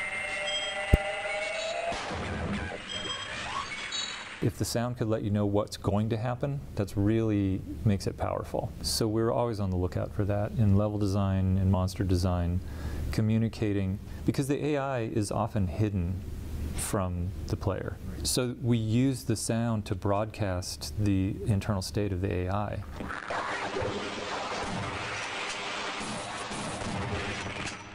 You know, soldiers, they tell you, I'm injured, I'm going to throw a grenade, I'm taking cover. You know, they are broadcasting as constantly as they can what's about to happen. So it was really important to try to keep those states distinct so that as you play the game, you're actually, whether you're aware of it or not, you're starting to be able to tell what's about to happen. We knew he was a musician too, so he could do sounds, but you know, he also decided he was going to write the sound engine. And then he wrote the soundtrack. And he'd never written a soundtrack before, and he wrote the whole, you know, soundtrack for the game, and it won an award, and it was crazy. There just weren't that many of us. You know, I had a little bit of a background playing music. I understood the sound engine really well, so it was really easy for me to just hook sounds in, and I understood enough about the level design side that I could kind of connect those things a little bit. The sounds could come from anywhere, and then I just heavily modified them. Usually those are animal sounds, reversing, changing the pitch, chopping them up and rearranging them. Head crabs were rats. The little squeaky, yeah, that's a rat slowed way, way down and then reversed. Yeah, the DSP stuff was another cool thing that Kelly built. When you got an event, it sounded like you were an event, and that wasn't really happening, I guess, at least in Quake and other games I was playing back then.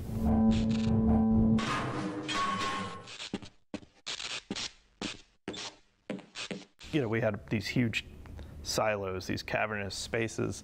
The day they had their own echoey DSP, it made an enormous difference, right? You believed the space.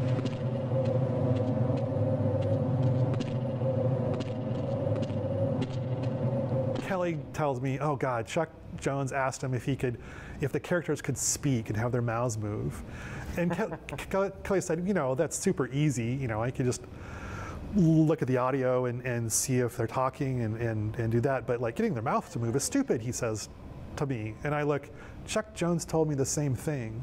I told him making the mouths move was super trivially easy, but knowing when they're talking and knowing how to follow the envelope of the speech would be impossible. And Kelly and I just both looked at each other and like, oh. And so I went back to my office and he went back to his office. And I think within an hour, the characters were talking and their mouths were moving. And it was only because we sat there at lunch bitching about an animator who was 100% right. Why are you leaving me here? Kendi kendine sesin equalizer ses şiddetine göre ağzı açılıp kapanıyor. Çok mükemmel bir sistem. Ben mesela o zamanlar kendi sesimi oyuna ekliyordum. Kendi sesime göre ağzı konuşuyordu. Ben çok şaşırıyordum. Animasyonlar nasıl benim ağzıma göre oynuyor diye. But it had a bunch of personality. It was really cool. And I worked on getting those guys to look at you and turn their heads. When we first added the ability for scientists to respond to the player and other things in the environment, I would call them response rules. The first time that went in, they came flying down the elevator, and one of them looks at you and goes, "Oh, hello, Gordon," and then they explode into a pile of jibs at the bottom. Hello, the automatic diagnostic and announcement system welcomes you to the Black Mesa'yı inşa etmek.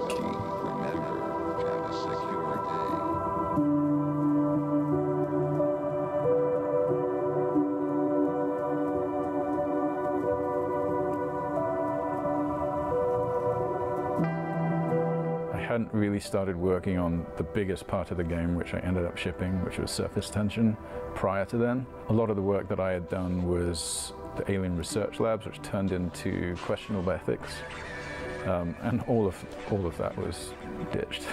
There were some concepts made it through, everything was rebuilt from zero. But you know what did make it through was power up. Yeah, basically that geometry survived completely intact. It was so closely designed for that creature that because the creature survived, the levels survived along with it. Yeah, there's this sort of central circular thing where you have to rotate the train, and you have to kill the Gargantua first because he was always defending the way out. And then you have to go to like another area which looks very much like it was designed for Quake, because pretty much it was. There was a flooded pump room, and you have to drain the generator, and then you can switch the power on, and then you can take the train out. Yeah, I remember him being totally central to this whole thing. And then, well, how do we block the player? Which is, I mean, that's pretty much like design point number one for all level design. Okay, well, how do we prevent the player from just walking straight out through the exit? And you design backwards from there.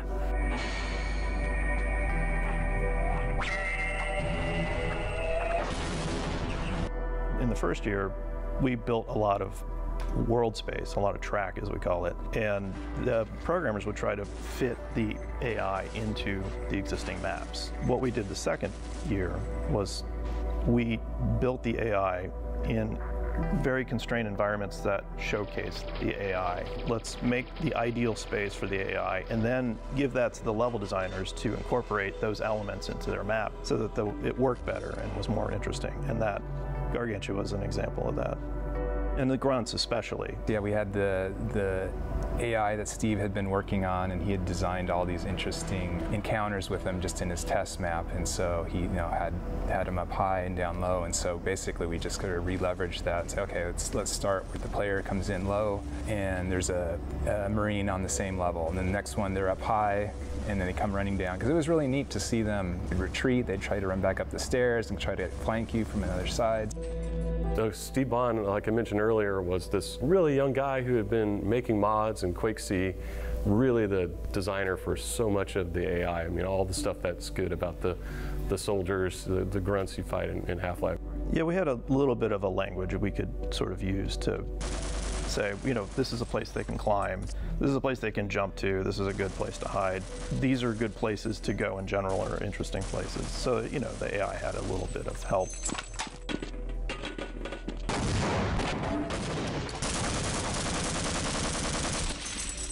We were trying to build something that utilized, you know, the train technology that Jay was working on. And we thought, well, let's give the player something that they can control, but in a limited way. We couldn't do vehicles like you see in Half-Life 2. So we did this, the most constrained vehicle we could think of, which was the train. Players didn't always bring the train with them. And so you had a bunch of these poor people walking down these tunnels. Oh, is that why you electrified the rail? Yeah, and the rails were, that was part of the feedback Şeylere, raylara elektrik vermelerinin sebebi trene binmeyi teşvik etmek. It's like, well, maybe that'll teach them to bring the train with them. But the basic idea is, let's explore that and then also reveal some of the hidden deep parts of the base, the abandoned areas where you might get a lot more of the Zen creatures. We had designed some of the ones that didn't make it into the game to appear there, bats that would dive bomb you and while you're on the train. Yeah, Stuka bats. And then we also tried hard to not make it feel like it was this super linear thing, so we tried to give little branches, and so there were some challenges there.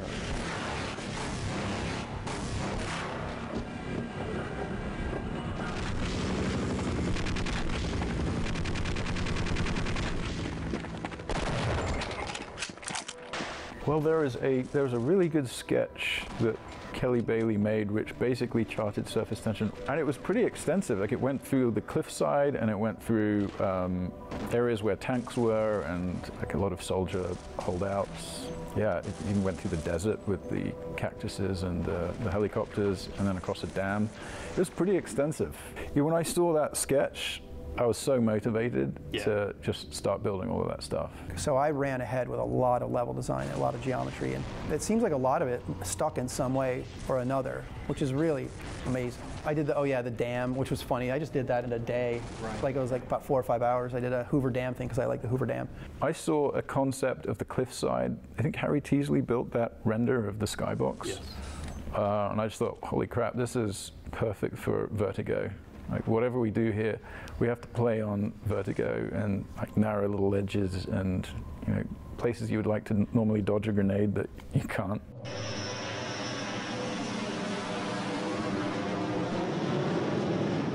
And that's the moment. That's really the big part of that level, is that reveal. And the play is kind of supports it afterward. Yeah. The helicopter comes in, you're fighting the helicopter, which is awesome.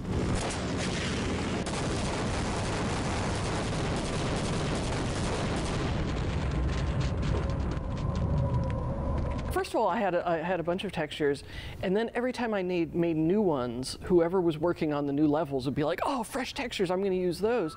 Somebody making another level would start using them, and I was like, no, this is chaos. We need to restrict this. So I started naming the texture sets by the level that they were made for. I was trying to enforce some sort of like visual cohesion, and so that really ended up working.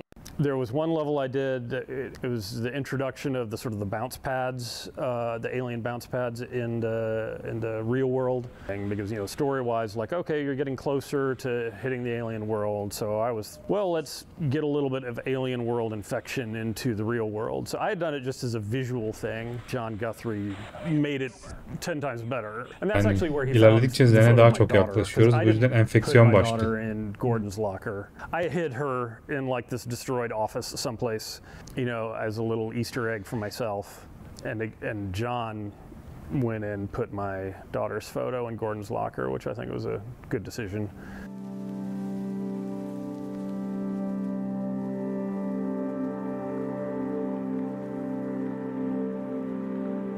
I still get questions about stuff that I spent 5 minutes on 25 years ago from people who've now thought about this for 25 years, and they're thinking that there's 25 years worth of development went into this. I'm like, on some level, when you start talking about lore, I'm like, well, there's Black Mesa. That was just a matter, we needed a name for something that was evocative. In that entrance, when you get off the train and there's that lobby where there's a big map on it, and when we were making that map, that was fairly early on, I put a dot in New Mexico. And then that turned into, I think Mark saw that and he was like, oh, where is that? This is where we are. And when we were making that map, that was fairly early on, I put a lobby where there's a big map on it. And when we were making that map, that was fairly early on, I put a dot in New Mexico. And then that turned into, I think Mark saw that and was like, oh, where is that? This is where we are. And then he named it Black Mesa. That is a favorite thing of mine, actually. If you come up with a name for something, and it evokes something, then you don't have to write the whole story. It's because it's a conspiracy plot. everybody knows more about it than you do. So you don't have to answer. Herkes senden fazlasını biliyor ama en az oradaki tesisteki en az şey bilen kişi sensin, Gordon Freeman yani. Herkes senden daha çok şey biliyor. Planları. And those help to kind of sharpen the storytelling aspect of it, because I mean, setting expectations to get up to the surface and then like, oh no, they're not here to help us. The whole thing about diegetic writing, right? Like keeping the exposition in the game instead of outside the game. You know, I give a lot of credit to Mark. After playtests, we'd realize that maybe you need more of a dialogue cue about something. That's when we started to do like scientists who would literally pop up in a corner and go that way. There's a few of those that we stuck in right at the end when we'd like, well, we get one more session with Hal. He can say, go down here, you know, go around that corner. Well, so much for the government. Their idea of containment is to kill everyone associated with the project. Judging from your hazard suit, I'd say you were part of what went wrong. I knew Hal from San Francisco as an artist, cartoonist. He was also an animator and an actor in some science fiction movies. So when we got down to the wire, we did a bunch of voice casting and nothing was right. And I just kept thinking of Hal. And I finally just called him and said, Hal, I want you to at least talk to people here so they can hear your voice. And I got him on a speakerphone, and I had a bunch of people gathered in my office.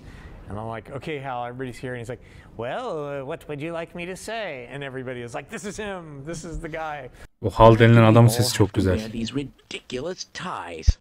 Another interesting voice thing was the G-Man. So we liked Mike Shapiro's work. So we knew we wanted to use him, but we brought him in to do Barney and also the G-Man. So we did a take on all the G-Man lines with kind of a straight voice, and it was thinking that, okay, we have something safe, but we're not super excited about it, and give us something else. And he does this crazy lizard voice. The border world, then, is in our control for the time being, thanks to you. Quite a nasty piece of work you managed over there. I am impressed.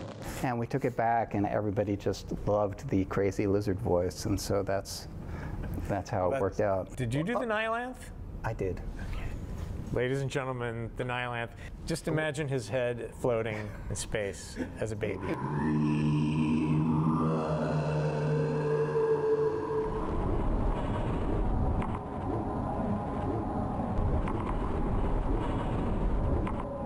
I went into Gabe's office and I demanded Gabe to either fire Ken or I quit. And Gabe just laughed at me. Correct response from Gabe. Yeah, I was like, oh. Until Bill got there, I was the oldest guy there. It was hard because, you know, I had to go home in the evenings, whereas the kids the young guys who just moved out from Florida or wherever, they did not have to go home in the evenings. I'd go home, see my kids when they were in bed. I would come back down the hill to Valve. Nobody else I worked with had to get up to get their kids off to school in the morning, but I did. You're wired to just take full advantage of the situation. You put everything into it. So when we say we worked 18-hour days, that's no exaggeration. Yeah. Not at all. I can edit all day. I can design all day. I don't have to worry about anything. You know, two guys from Microsoft start a game studio with a bunch of incredibly capable, you know, with an incredible team. You're gonna push yourself harder than ever before. I don't usually crunch real hard. I get it done in I come in, I work, I go home, and a lot of people were living really long hours. You know, the classic. Well, I'll come in at 1 and then goof around for a while and then work late into the late at night. I was employee 17. There was a woman that was the kind of the office manager, and eventually Mona Lisa Guthrie came in as at the desk. I was the only woman on the team. That was not awesome.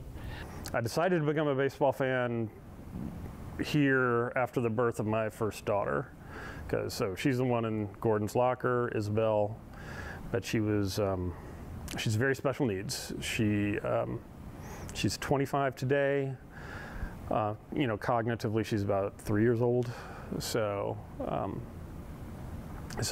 after her birth, in the middle of Half-Life production, it was really hard. It was really hard because we were getting about 2 hours of sleep at a stretch because she had to be fed through a tube in her stomach every 2 hours. I had just a difficult time relating to the world when she was a baby. I had a hard time just talking to people because I was just kind of tired and angry all the time.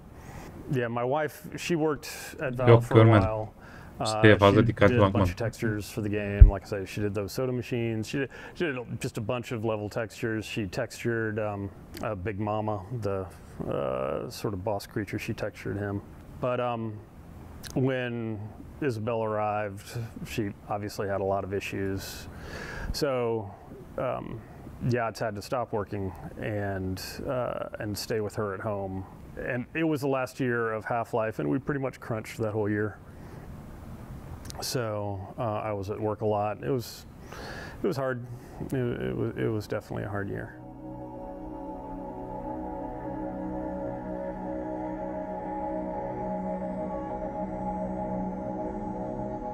Zen. Games have often had this thing where they're just a little too attached.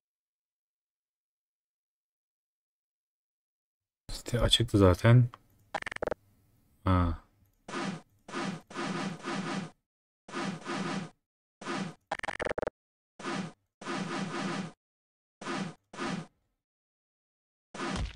Ha, yaratıkları vurabiliyoruz. Ama hasar almıyor.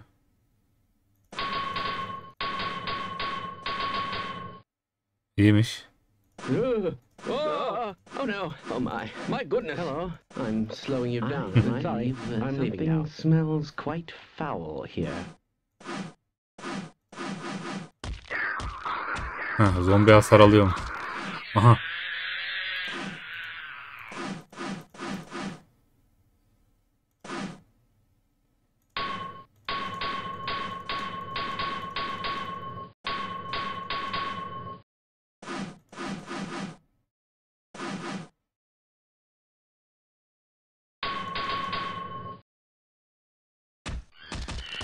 Burada da bir etkiler var. Başarım çıktı.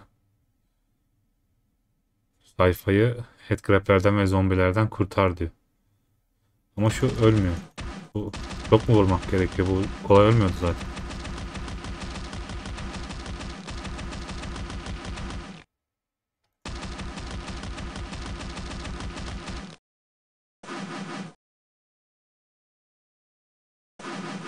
Headcrab buraya düşmüş. To Star Wars, Blade Runner, Aliens. So it wasn't that hard to try to get people to go, let's think of something really alien. Like what Zen was initially was you're going to go inside a huge alien organism. Half-Life'ın kendi resmi sitesiydi galiba. Figure out how to turn it on or off or something like that. I didn't know we couldn't actually do that or what was involved. What does it mean to have alien architecture or a planet that's biologically defining the structures in it, as opposed to what the tools were good at, which is making rectangles? And then slowly it scaled back till it was more and more corridors, and that everybody was really good at. People were finishing up stuff and I was still working on Zen, because it was like it went through a lot of iteration, or at least we're trying to figure out what it was. Different people were taking swings at it, either in static concepts. Weren't you under a bit of a timeline crunch for it as well? Yeah, it was the end of the game. Yeah. I wanted to cut stuff out, and they're like, no, leave it in. I'm like, yeah, but I don't have any, there's nothing, I don't have any support for this. Right. And then after a lot of it was built, it's like, oh yeah, we're gonna change the gravity and give you a jump pack. That came later. And I was like, ah. There's a lot of stuff, especially in Zen, where you're getting close to a first draft of some things, right? Because we just didn't have time, and we got to the end of the game, and so we considered not. Zen bölümü aslında aceleye getirilmiş. The art concepts people did were so cool. For the Zen textures, I was deeply inspired. Mikroskoptan çekilmiş görüntülerden esinlenilmiş. And we had so much of that regular structural. Hatta Skybox'ta falan bakteriler falan vardı. Insects as well. I think there's a lot of textures that were based on beetles. That was really fun and incredibly challenging levels to make, because that editor was not friendly for organic shapes. I built the little behaviors for the tree that hits you if you get too close, and the light stalk that kind of hides. But Ken did a bunch of AIs there. The floating controller guys. And the flying guys were great, but you had to set up air nodes for them to travel properly. I prototyped a lot, and some of those prototypes were used in the final battle, I believe, and also for the Gonard, which I think Randy did. We, at some point, have to stop polishing. At some point, we have to, like, it is what it is. And if the player hasn't had fun up until that point, well, then we failed. They're not going to get to that point, so who cares? It just has to finish, and it did.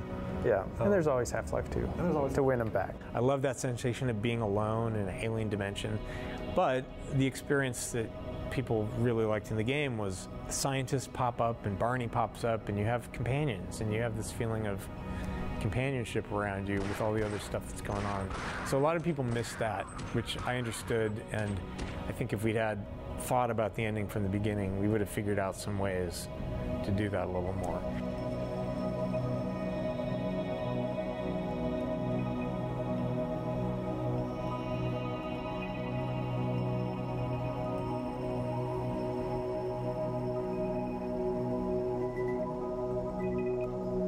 Aynen, hepsi fotoğraf aslında.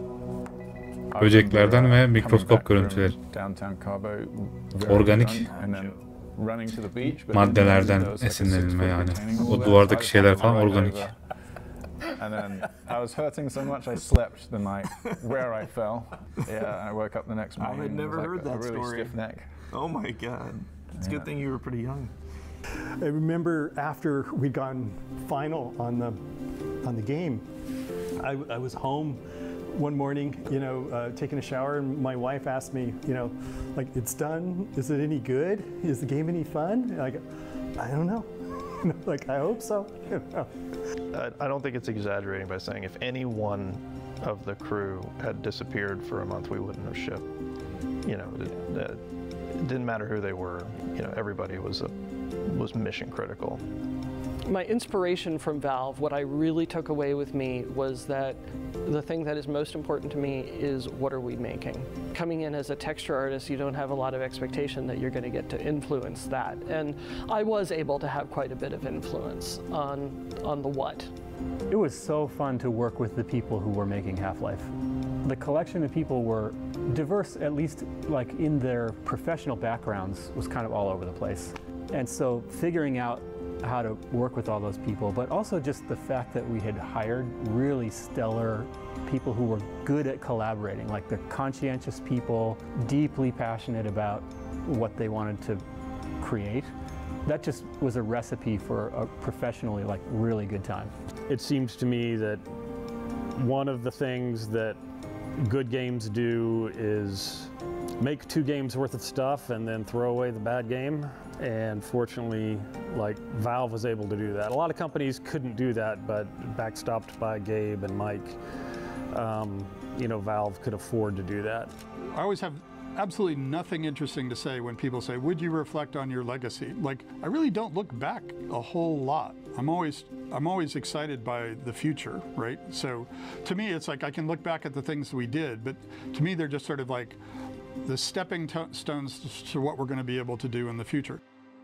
That's just how I'm wired, right?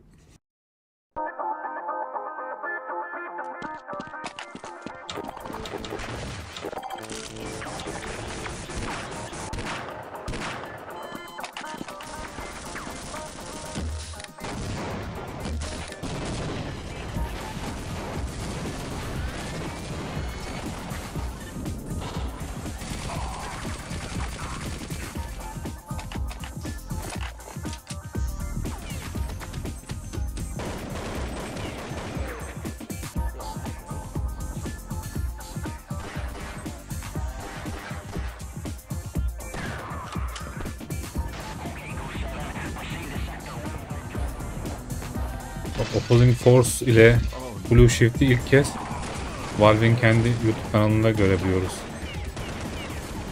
Yani bu da oyunun resmi olduğunun bir kanıtı.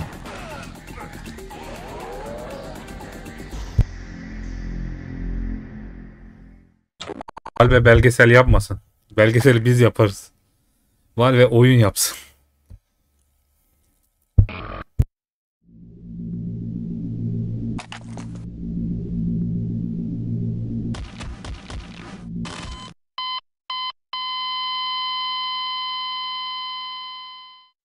Deathmatch'ta şey varmış. Ivan gelmiş.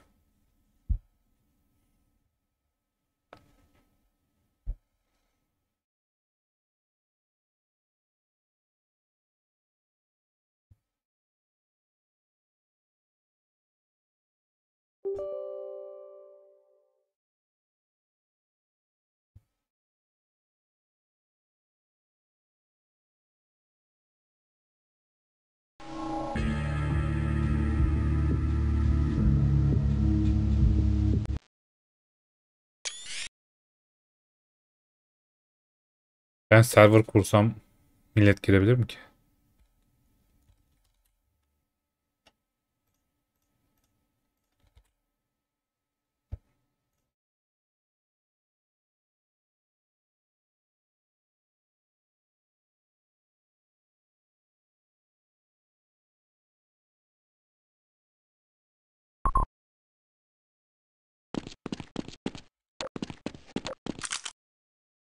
Mapped by Mustafa mı?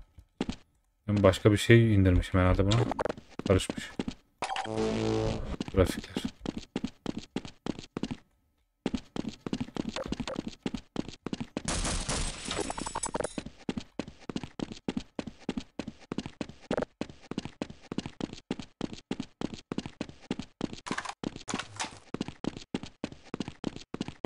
Ha. Ben herhalde bir server'a girince haritanın dosyalarını değiştiriyor ya, bir şeyler oluyor. Ondan böyle. Mustafa falan diyor ya, ne alaka?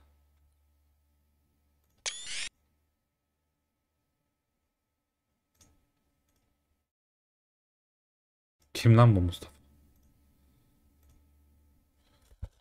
Oyunu baştan bir doğrulasak düzelir herhalde.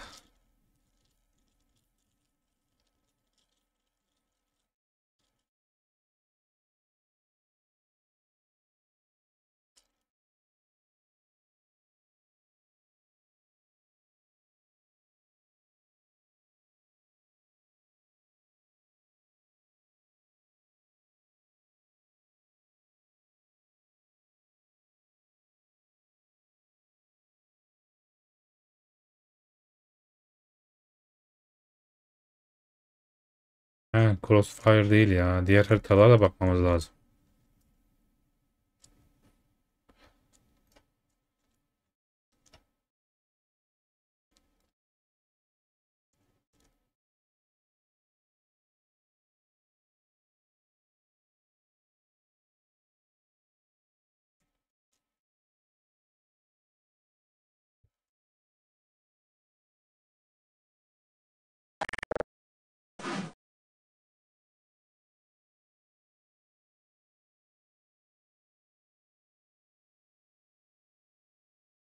Diğer Half-Life Episode 2'ye de güncelleme gelmiş. Onlarda ne değişiklik var ki? Yoktur herhalde onlarda da. Onlara küçük güncelleme gelmiş.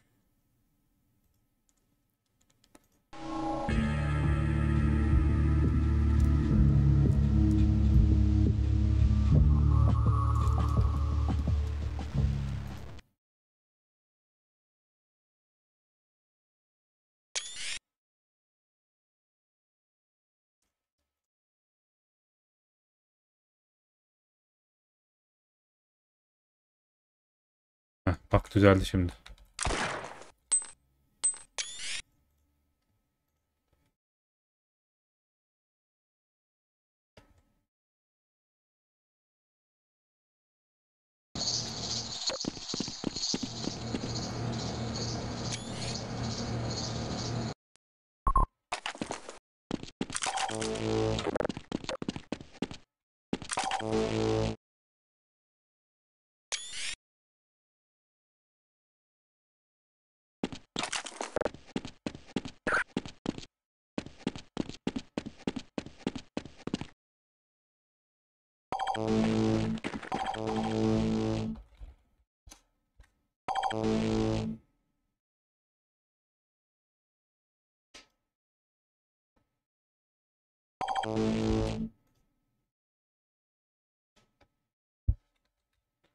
O da ismi BLACKLINE Server.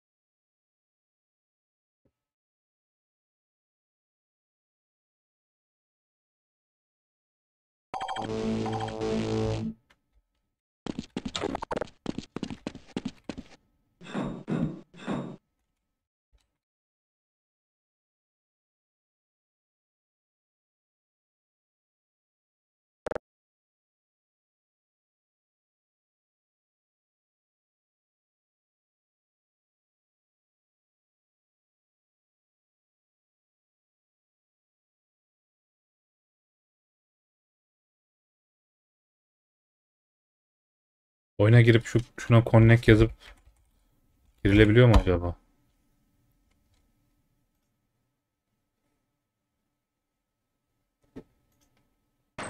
How old are you?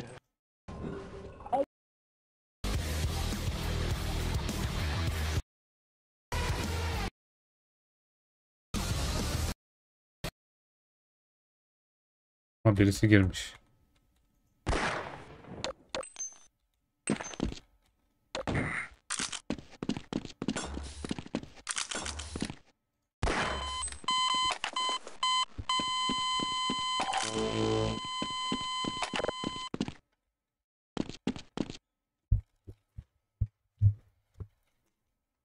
Evet, connect gibi yaz bakayım, girecek mi bilmiyorum ama çalışıp çalışmayacağım.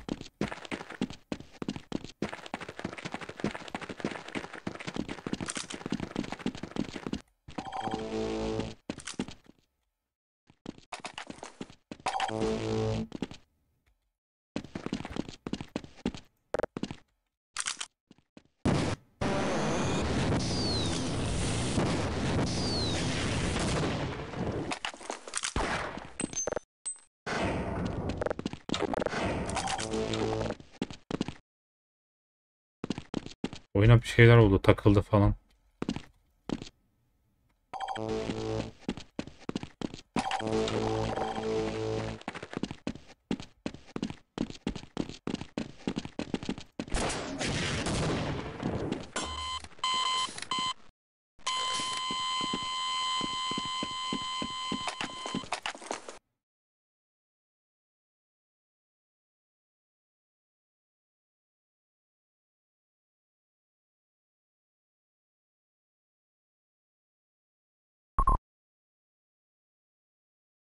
O zaman arkadaş olarak eklemen lazım.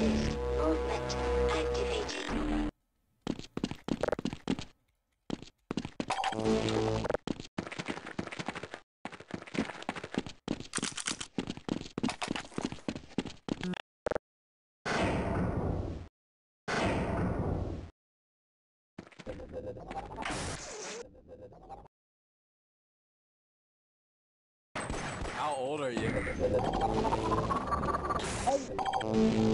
not 8. How old are you? Bir de şunu dene bakalım olacak mı? You're not 8. How old are you? Bir de şunu dene bakalım olacak mı?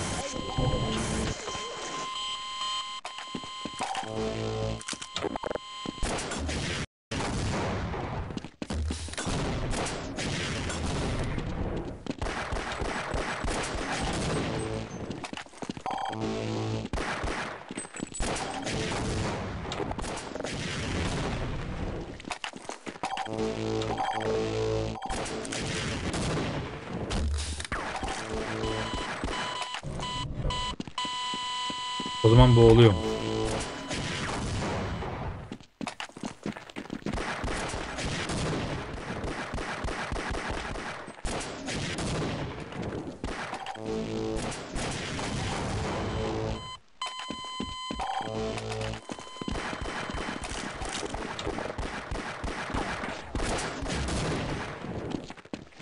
Şeyin roketin doldurulma hızı düştü sanki.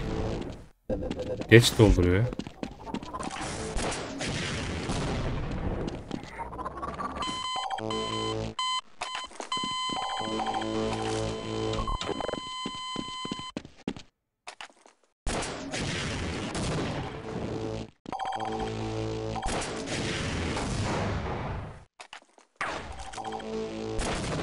Kendimi vurdum.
Öldürme şeyi niye böyle şey oluyor? Zehir sembolü çıkıyor, anlamadım.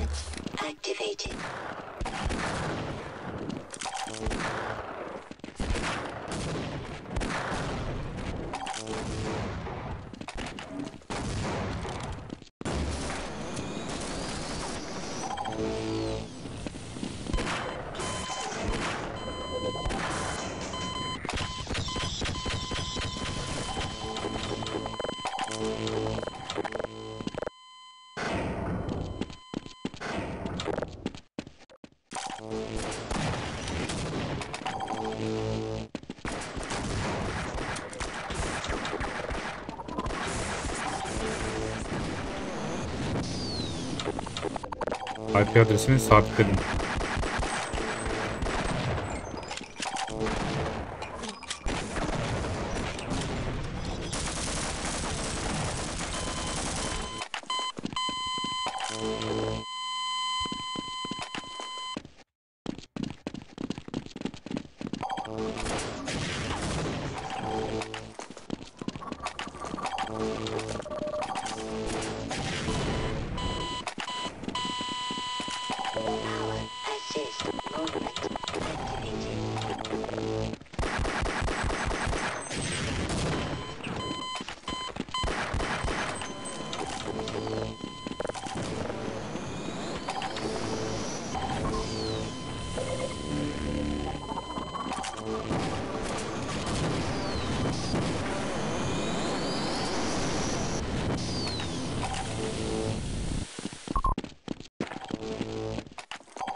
Evet, connect yazıp katılabilirsin şu sabitlediğim mesajda.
Buralarda lazerler falan olacak. Onlar nerede ya?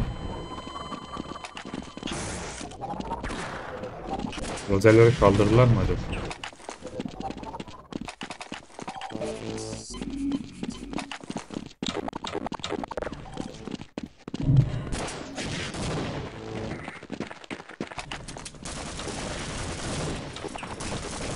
Lazer tuzakları iyi oluyor.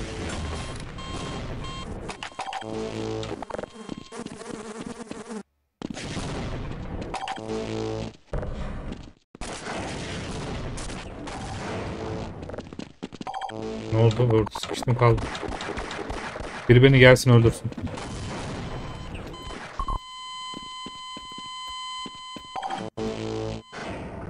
Biri beni öldürsün.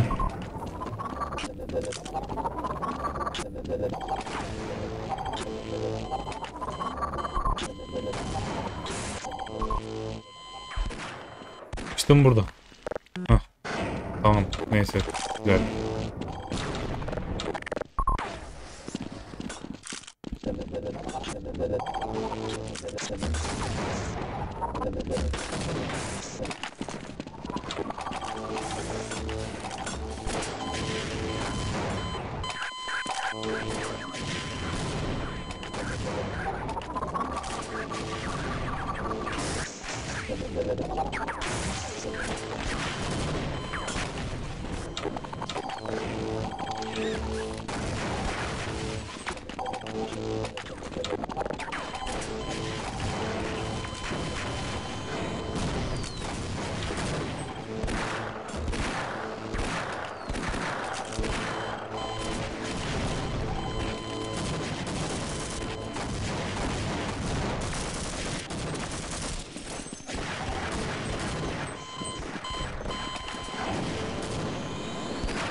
Biz onu yanlış kurmuşuz herhalde.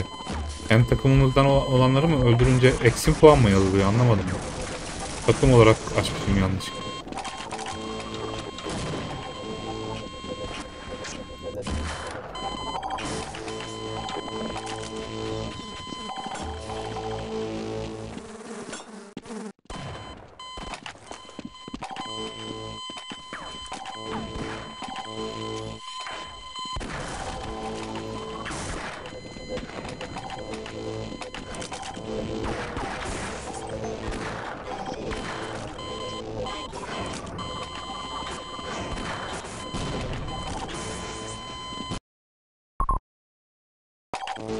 Multiplayer'da zen bölümleri yoktu.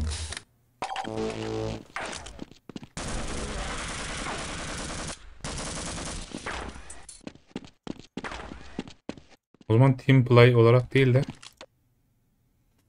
baştan kuracağız.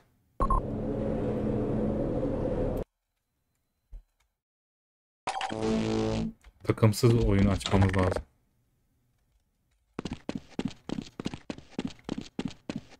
Tekrar bağlan. Takım olarak açmışız. Ondan eksi oluyormuş. Sorular düzgün saymıyor herhalde. Ben önüme geleni sıkıyorum. Takım olarak oynamıyorum. Bir de Friendly Fire'da açmışım. Olsa Friendly Fire olmayacak o zaman, takım olarak. Gerçi kimin yenip yenmediğine olarak bakmıyorduk ama şimdi baştan oynuyoruz.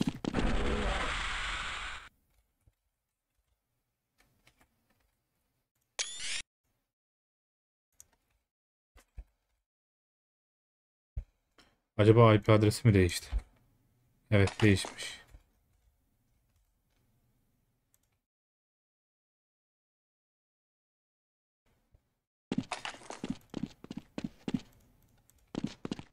Şu IP'yi yaz.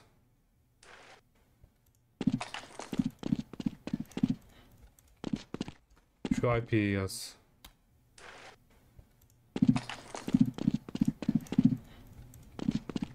Şu IP'yi yaz.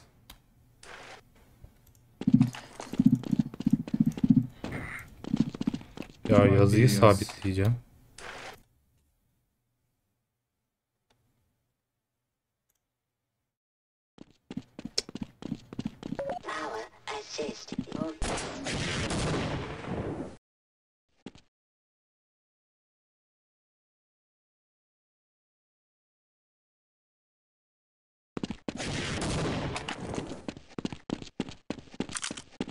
Yeni gelen haritaları da denememiz lazım. Sadece crossfire olmaz. Az önceki dediğim gibi orijinal haritalarda zen yoktu. Multiplayer'da zen yoktu. İlk kez geldi yani. Zen Deathmatch.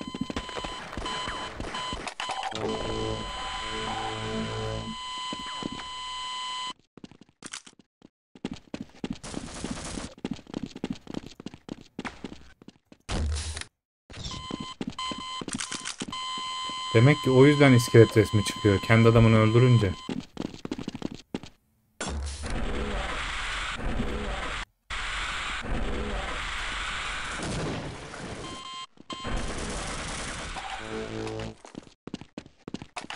Millet Crossfire'a alışmış artık.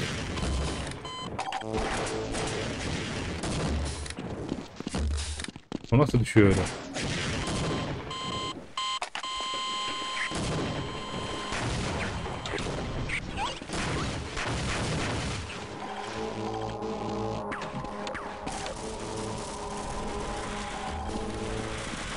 Çok yavaş dolduruyor.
Oho.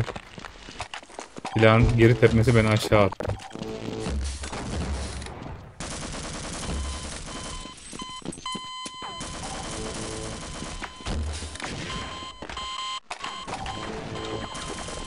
Bölüm güzelmiş, beğendim onu.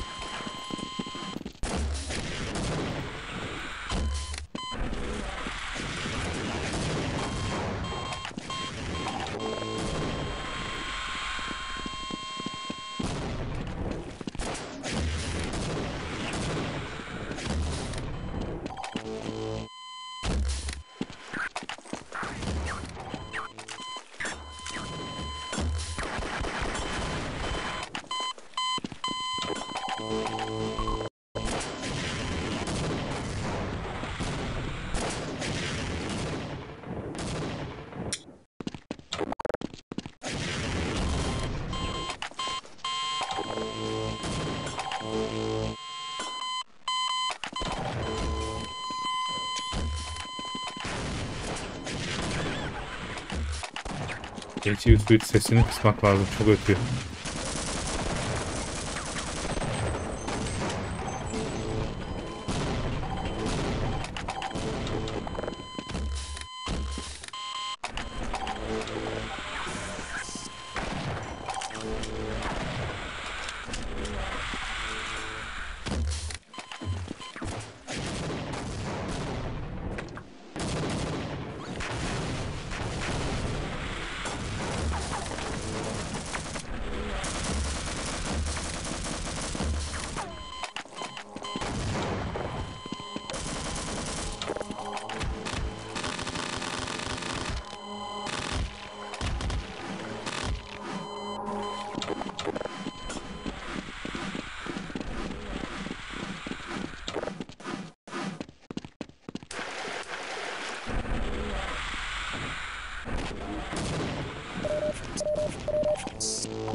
Benim de roket iyi kullanılmıyor ha.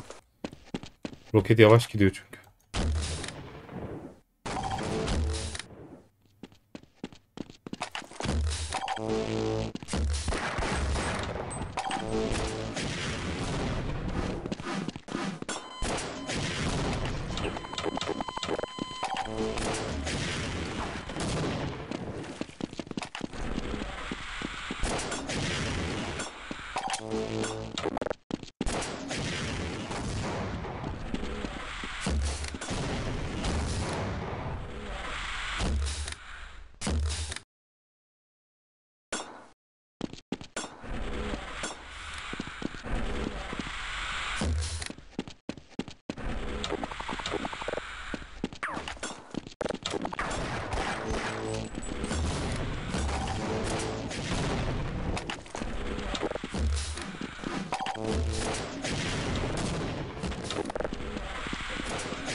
Ya hep ben burada başlıyorum. Niye? Hep aynı yerde.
Bir yeni harita. Contamination. Yeni gelen haritaları oynayacağız sıra sıra.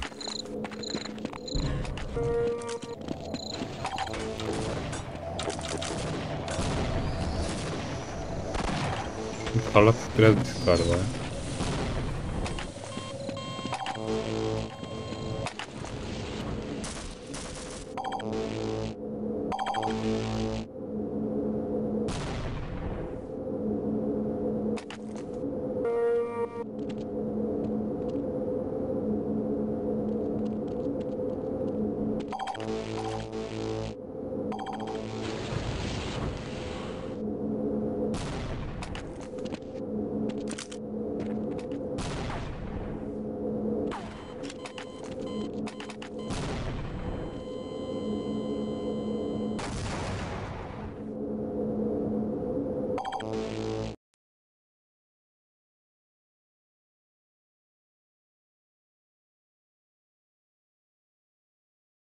Parlaklığı değiştirdim, oyundan attı ya.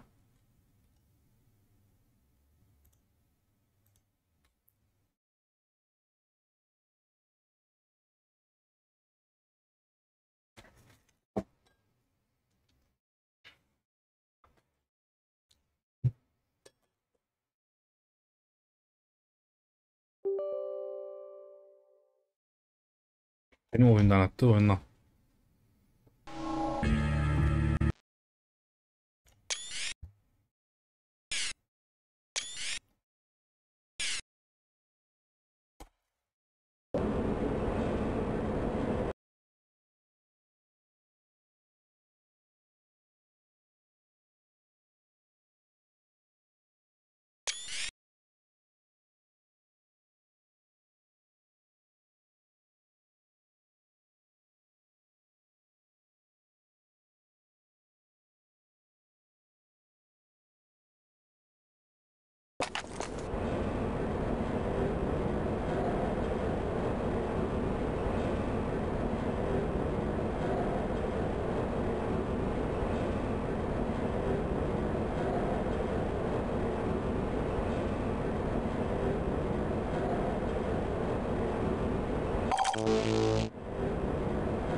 Falan demeyi realistik zaten.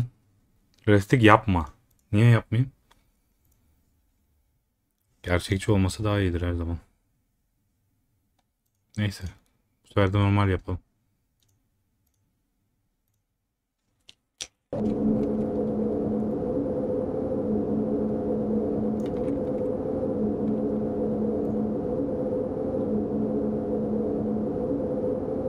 Uçamıyor musun? Uçma. Sana kim diyor uç diye.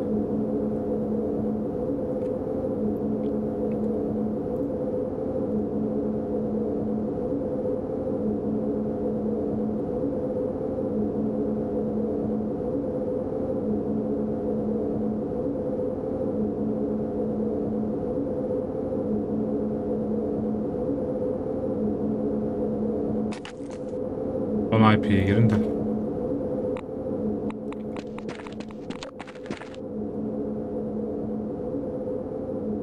Her yer fazla karanlık geldi de bana. Size de öyle gelmedi mi? Harita mı çok karanlık?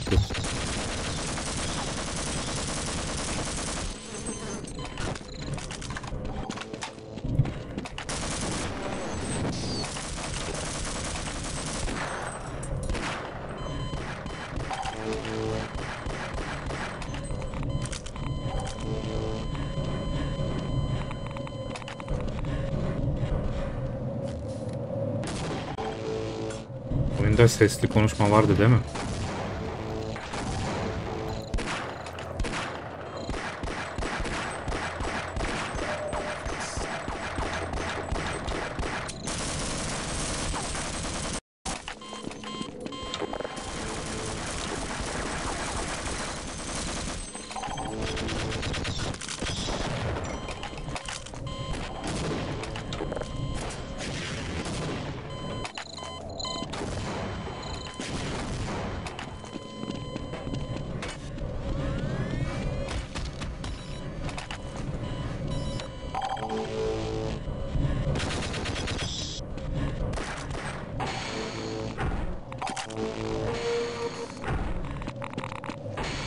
Çok da radyasyonluymuş.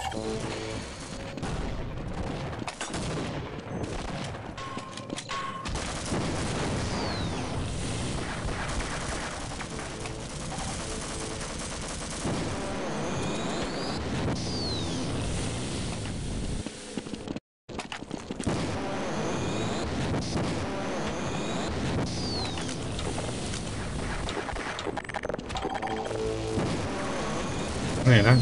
GTA San Andreas karakteri miydi o?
Nasıl bir şey ya böyle?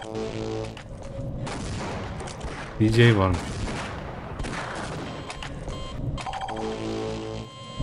Ami varmış.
Bu 2023 sürümü.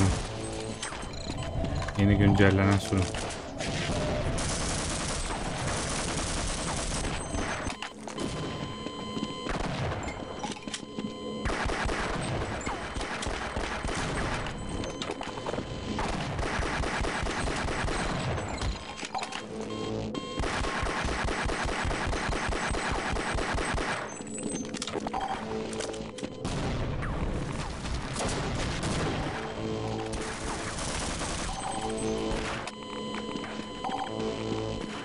Açılırken VEC güvenliği diye bir şey çıktı yani.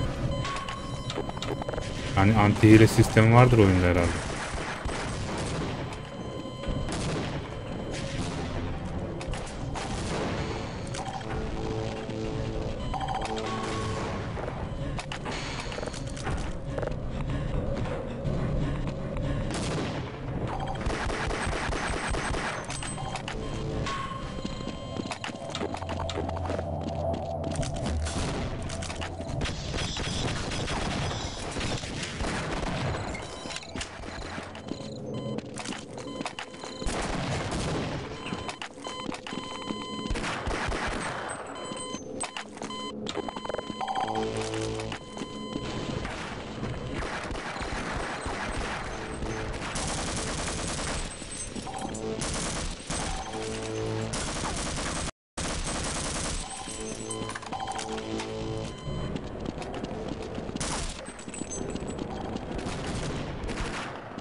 Benim server buralarda çıkıyor mu ona bak.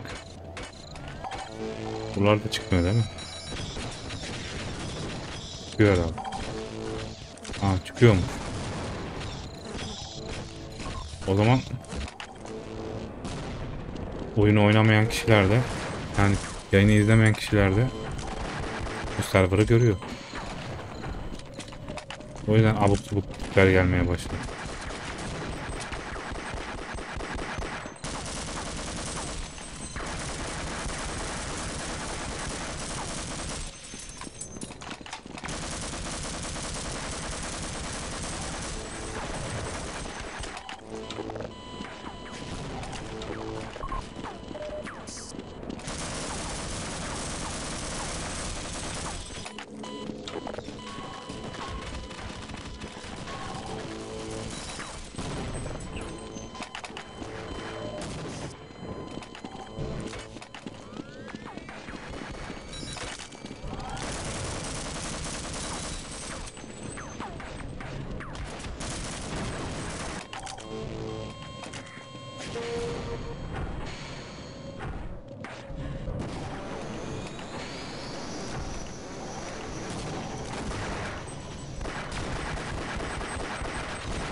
Benim adam şey olarak görünüyor mu ya? Komi olarak.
Şimdi pool party'deyiz.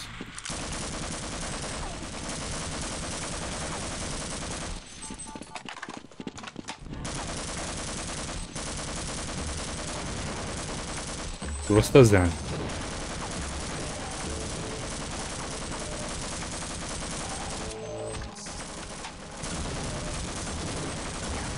Niye ölmüyor bunlar ya?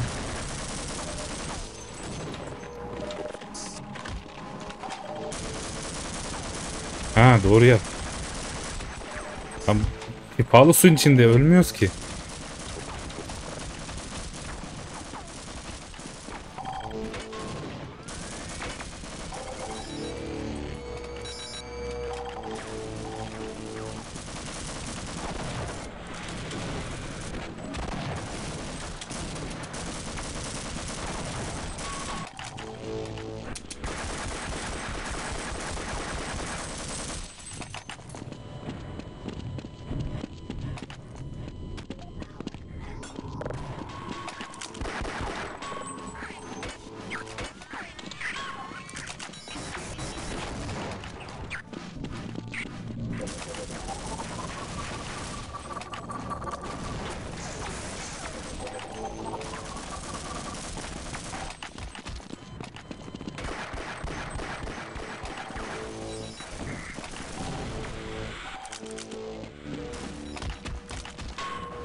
Nasıl iyileştiriyormuş ha.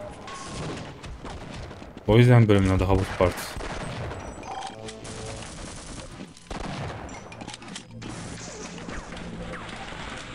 Çünkü o bölgede ölümsüz oluyoruz.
Ha, benim adam buyum.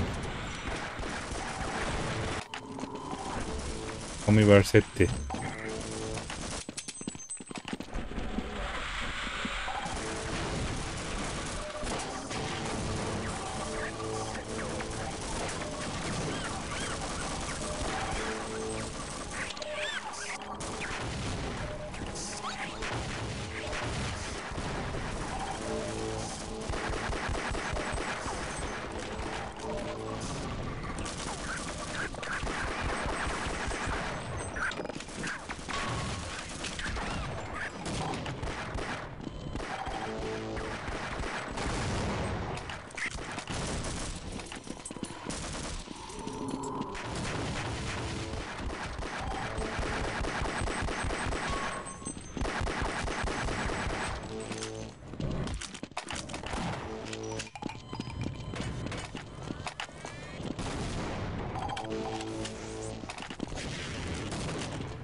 Hızlı zıplama aleti alınca çok iyi oluyor.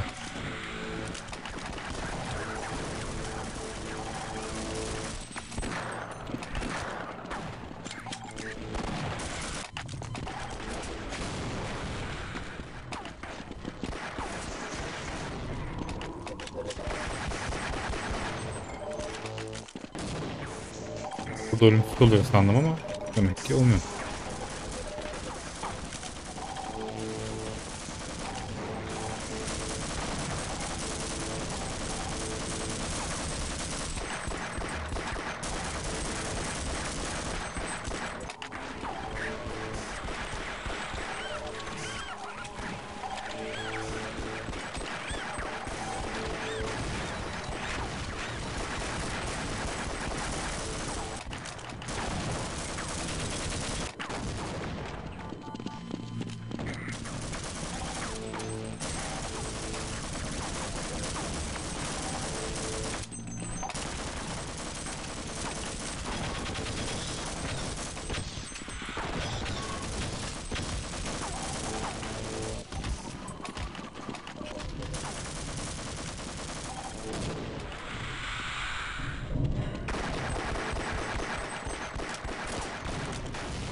Demiyorum.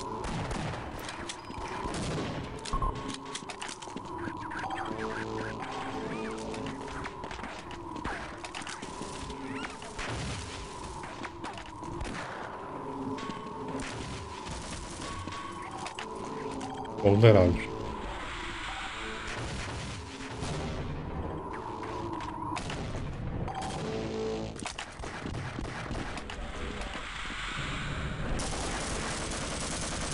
Böyle özel konfigürasyon falan kullananları anlayacağım. Bir de abuk subuk karakter seçenleri.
Gerçek Unlock gelse onu bile banlarım. Çünkü adam config kullanıyor. Böyle zıplamalı, kaçmalı bir şeyler kullanıyor böyle. Çok hızlı bunny yapıyor.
Ama bunlar patlıyormuş ama çok sert vurursan.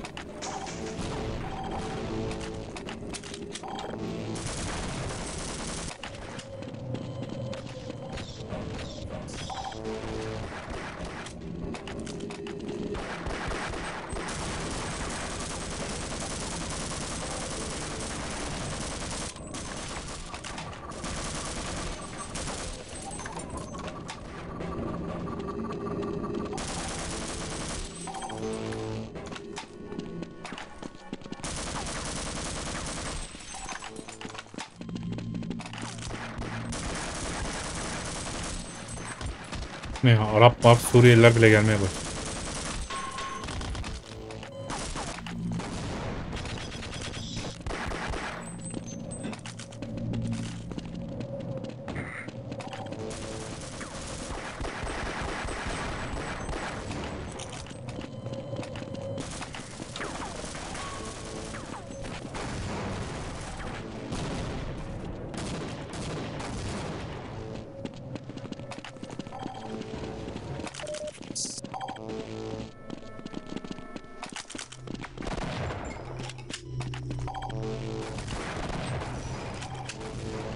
Pompalı eskisine göre daha iyi olmuş sanki. Pompalıyla çok daha rahat vuruyor.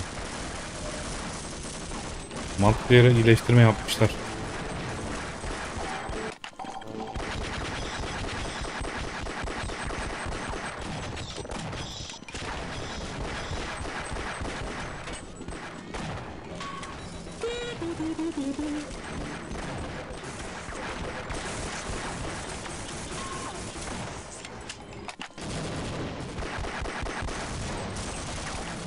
Böyle server açınca ipini koparan geliyor ya.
Bir CS oynuyorduk arada.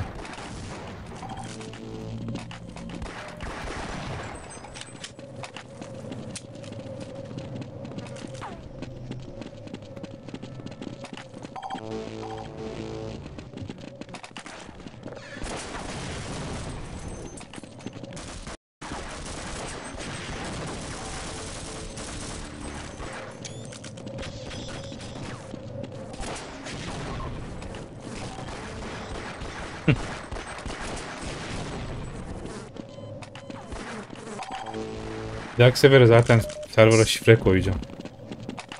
Sadece yayını izleyenler gelebilecek. Şimdilik böyle yaptık ama.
Buraya 22 koydum ama bakalım olmuş mu? Emin değilim.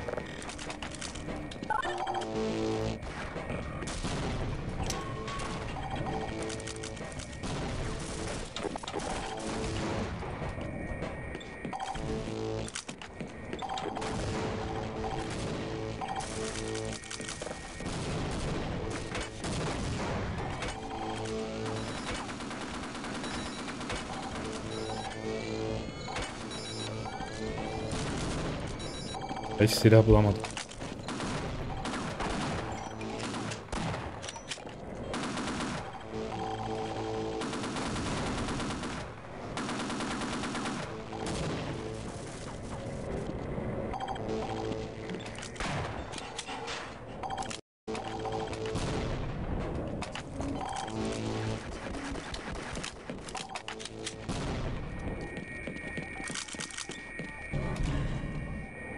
Buraya bir sürü tuzak kurmuş.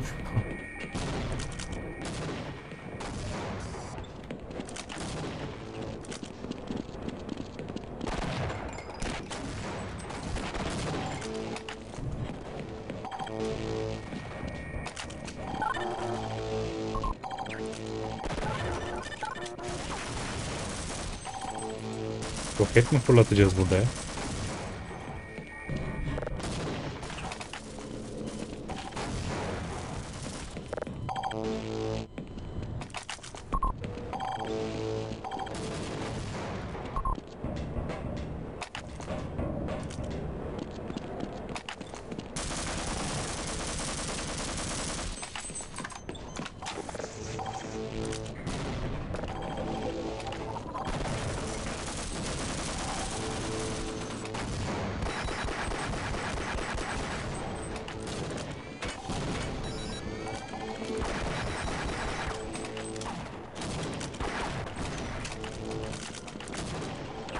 Bu oyunda da güzel silah bulunmuyor.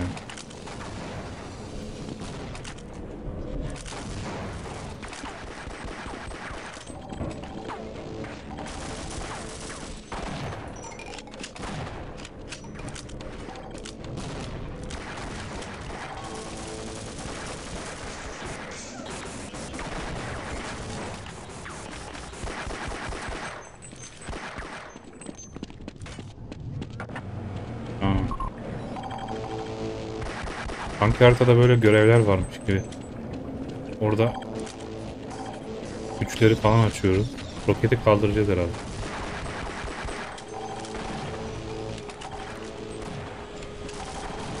Yani Crossfire'daki gibi bir şey var herhalde. Roket ateşleyince herkes yanacak herhalde.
Ne oluyor ya? Roket fırlayacak mı?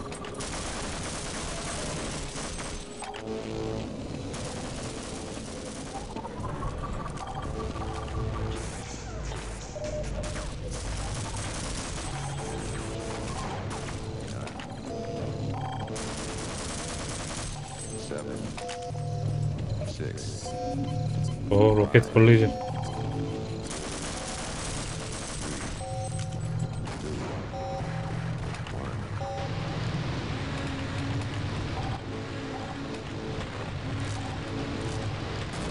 Roket gidiyor. Bu bölüm güzel olmuş.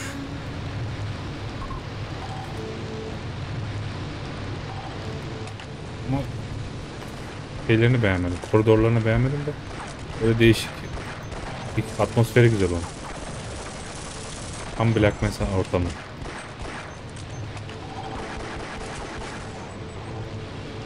Böyle haritanın kendine has özellikleri olması lazım.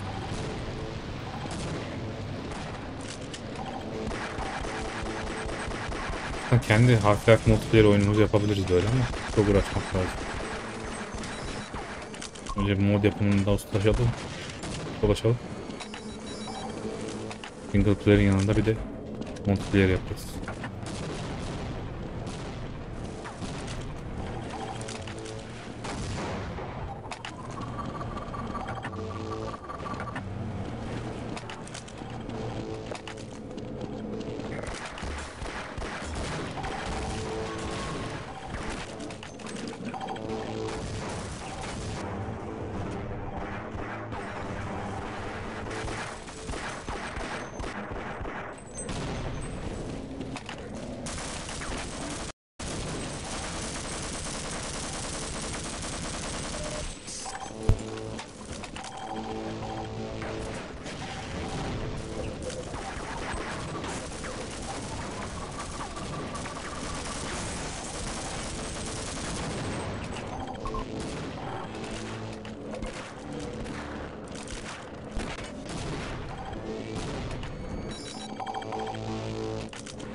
Ben bir lavaboya gidip geleyim de.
Vay, double cross.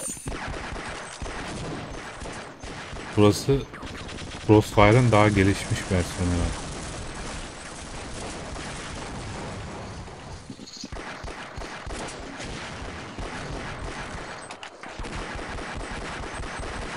Crossfire'dan çok sıkılmıştım zaten. Burası Crossfire'ın biraz daha geniş, açık versiyonu. Dust gibi böyle. Double cross o yüzden adı.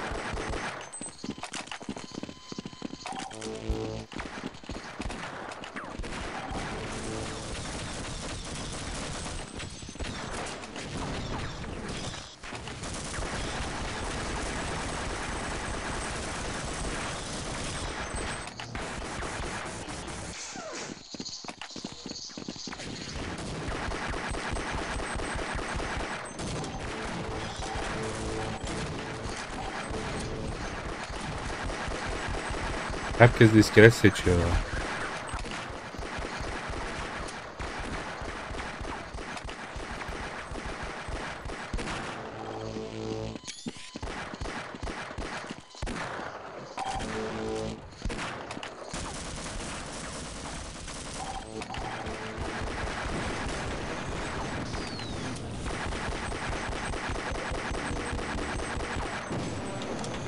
İskeleti yasaklamak lazım ama nasıl olacak?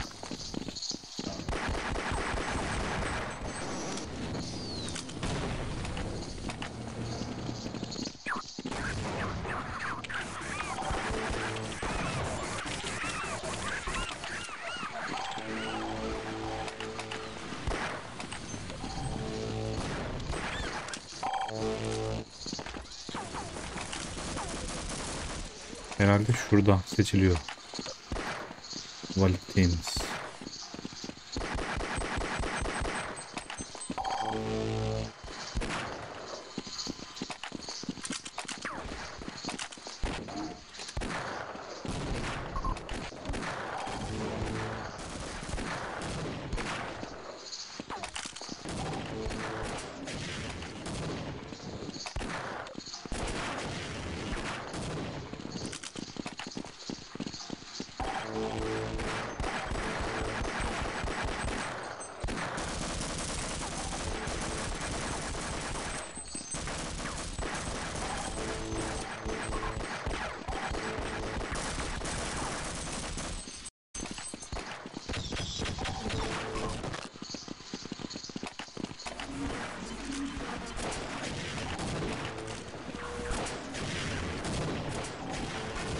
Bunu araştırmak lazım. Bir de orada valid yazıyor zaten. Oradan seçiyorsun herhalde. Yazıyor isimlerini.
Yeni sürüm güzel olmuş.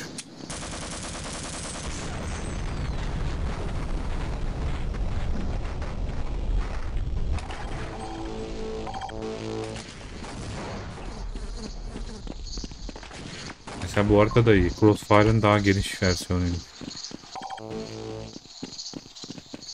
Normal Crossfire çok sıkmıştı zaten.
Bir yerde gulyon var.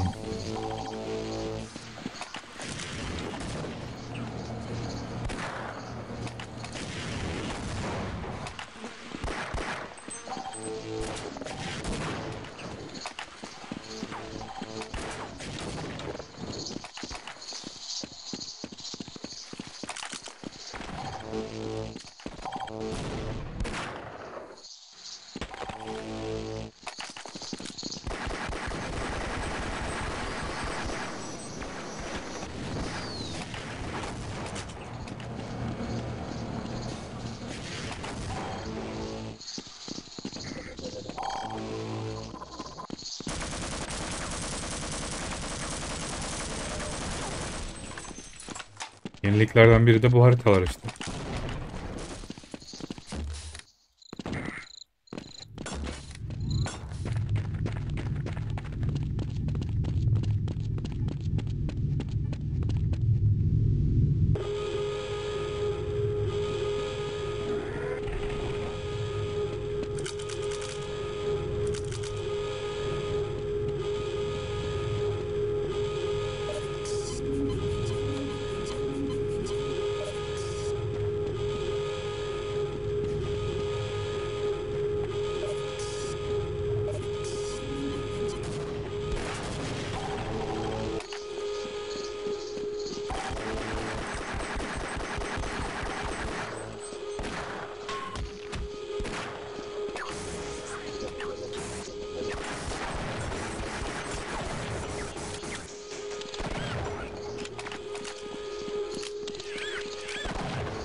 Birisi oraya çok fena pusmuş ha. Oradan kıpırdamıyor.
Dört haritayı da denedik.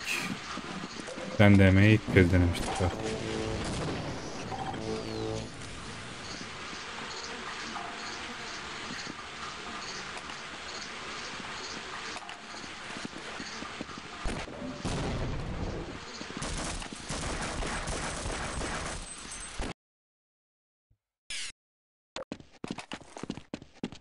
Bu da sonuncusu.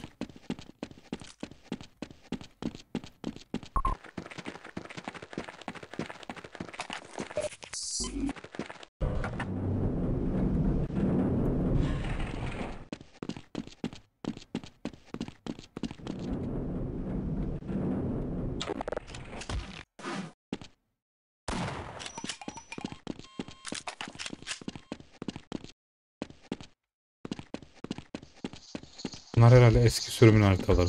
Yayınlanmayan. 4 tanesi yeniydi ama hangisiydi o? Ha. Şu 4 harita yeni harita. Şu 3 tanesi de eski.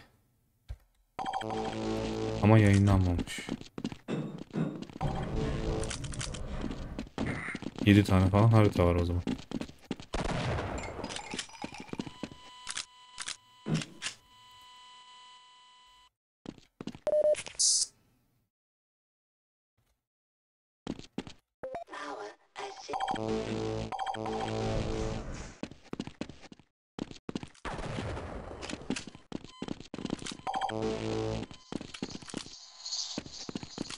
Eski haritalar biraz daha basit.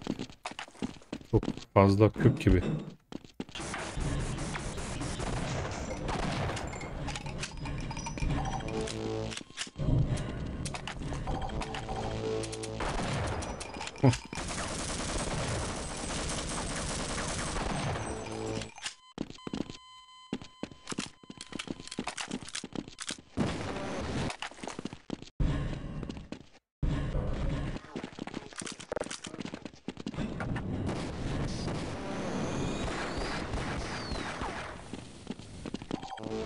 Eline zıplama aleti. Zıplama modülü olunca pompalıyla vurması çok güzel oluyor.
Multiplayer'ın yeni hali güzel olmuş aslında, yeni gelen haritalar.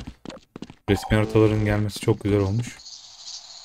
İşte arayüzünün eski gibi olması, piksel grafiklerin gelmesi çok güzel olmuş.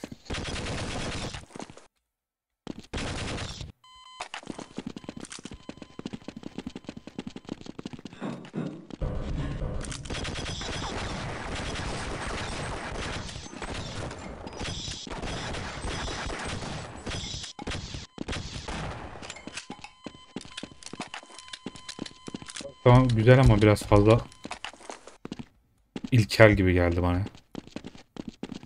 Sanki Half-Life'ın en ilkel versiyonlarında yapılmış bir harita gibi duruyor.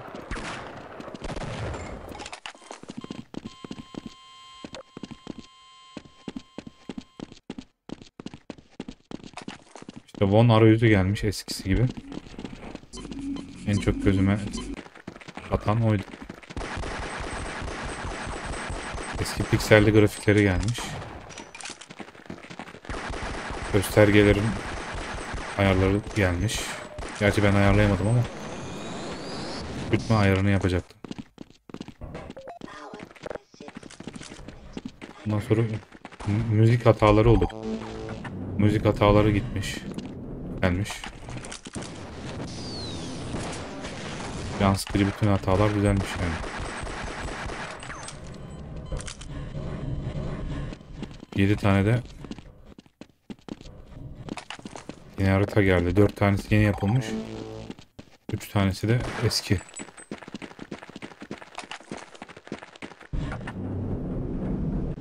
Mesela Zen'li Deathmatch bölümleri yoktu. Onlar gelmiş. Silahların fizikleri de değişmiş.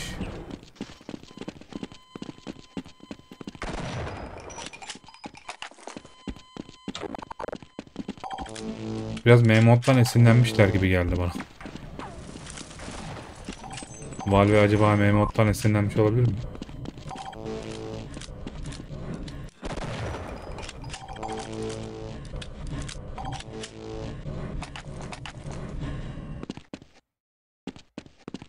Sonra eski uplink gelmiş. Sitesi var zaten. Bir boy yazıyor. Sayfalarca yenilik yazıyor.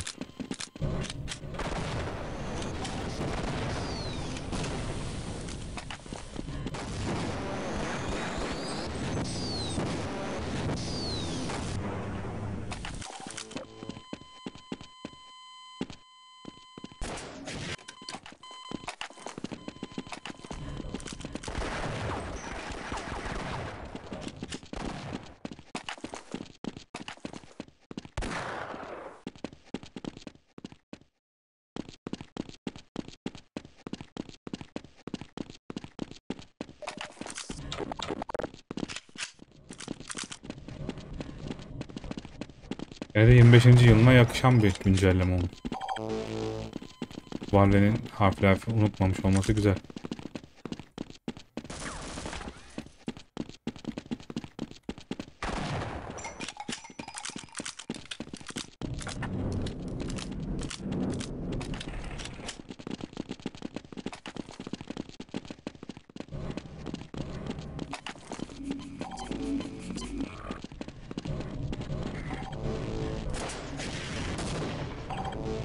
Burada bitirelim artık.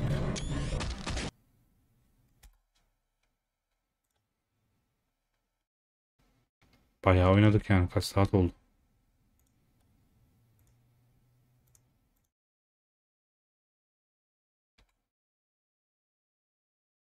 Bu kadar yenilik var yani.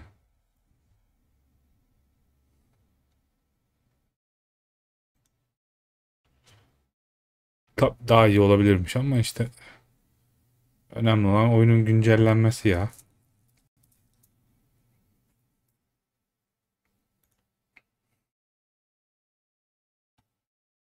Hatalarının da giderilmiş olması.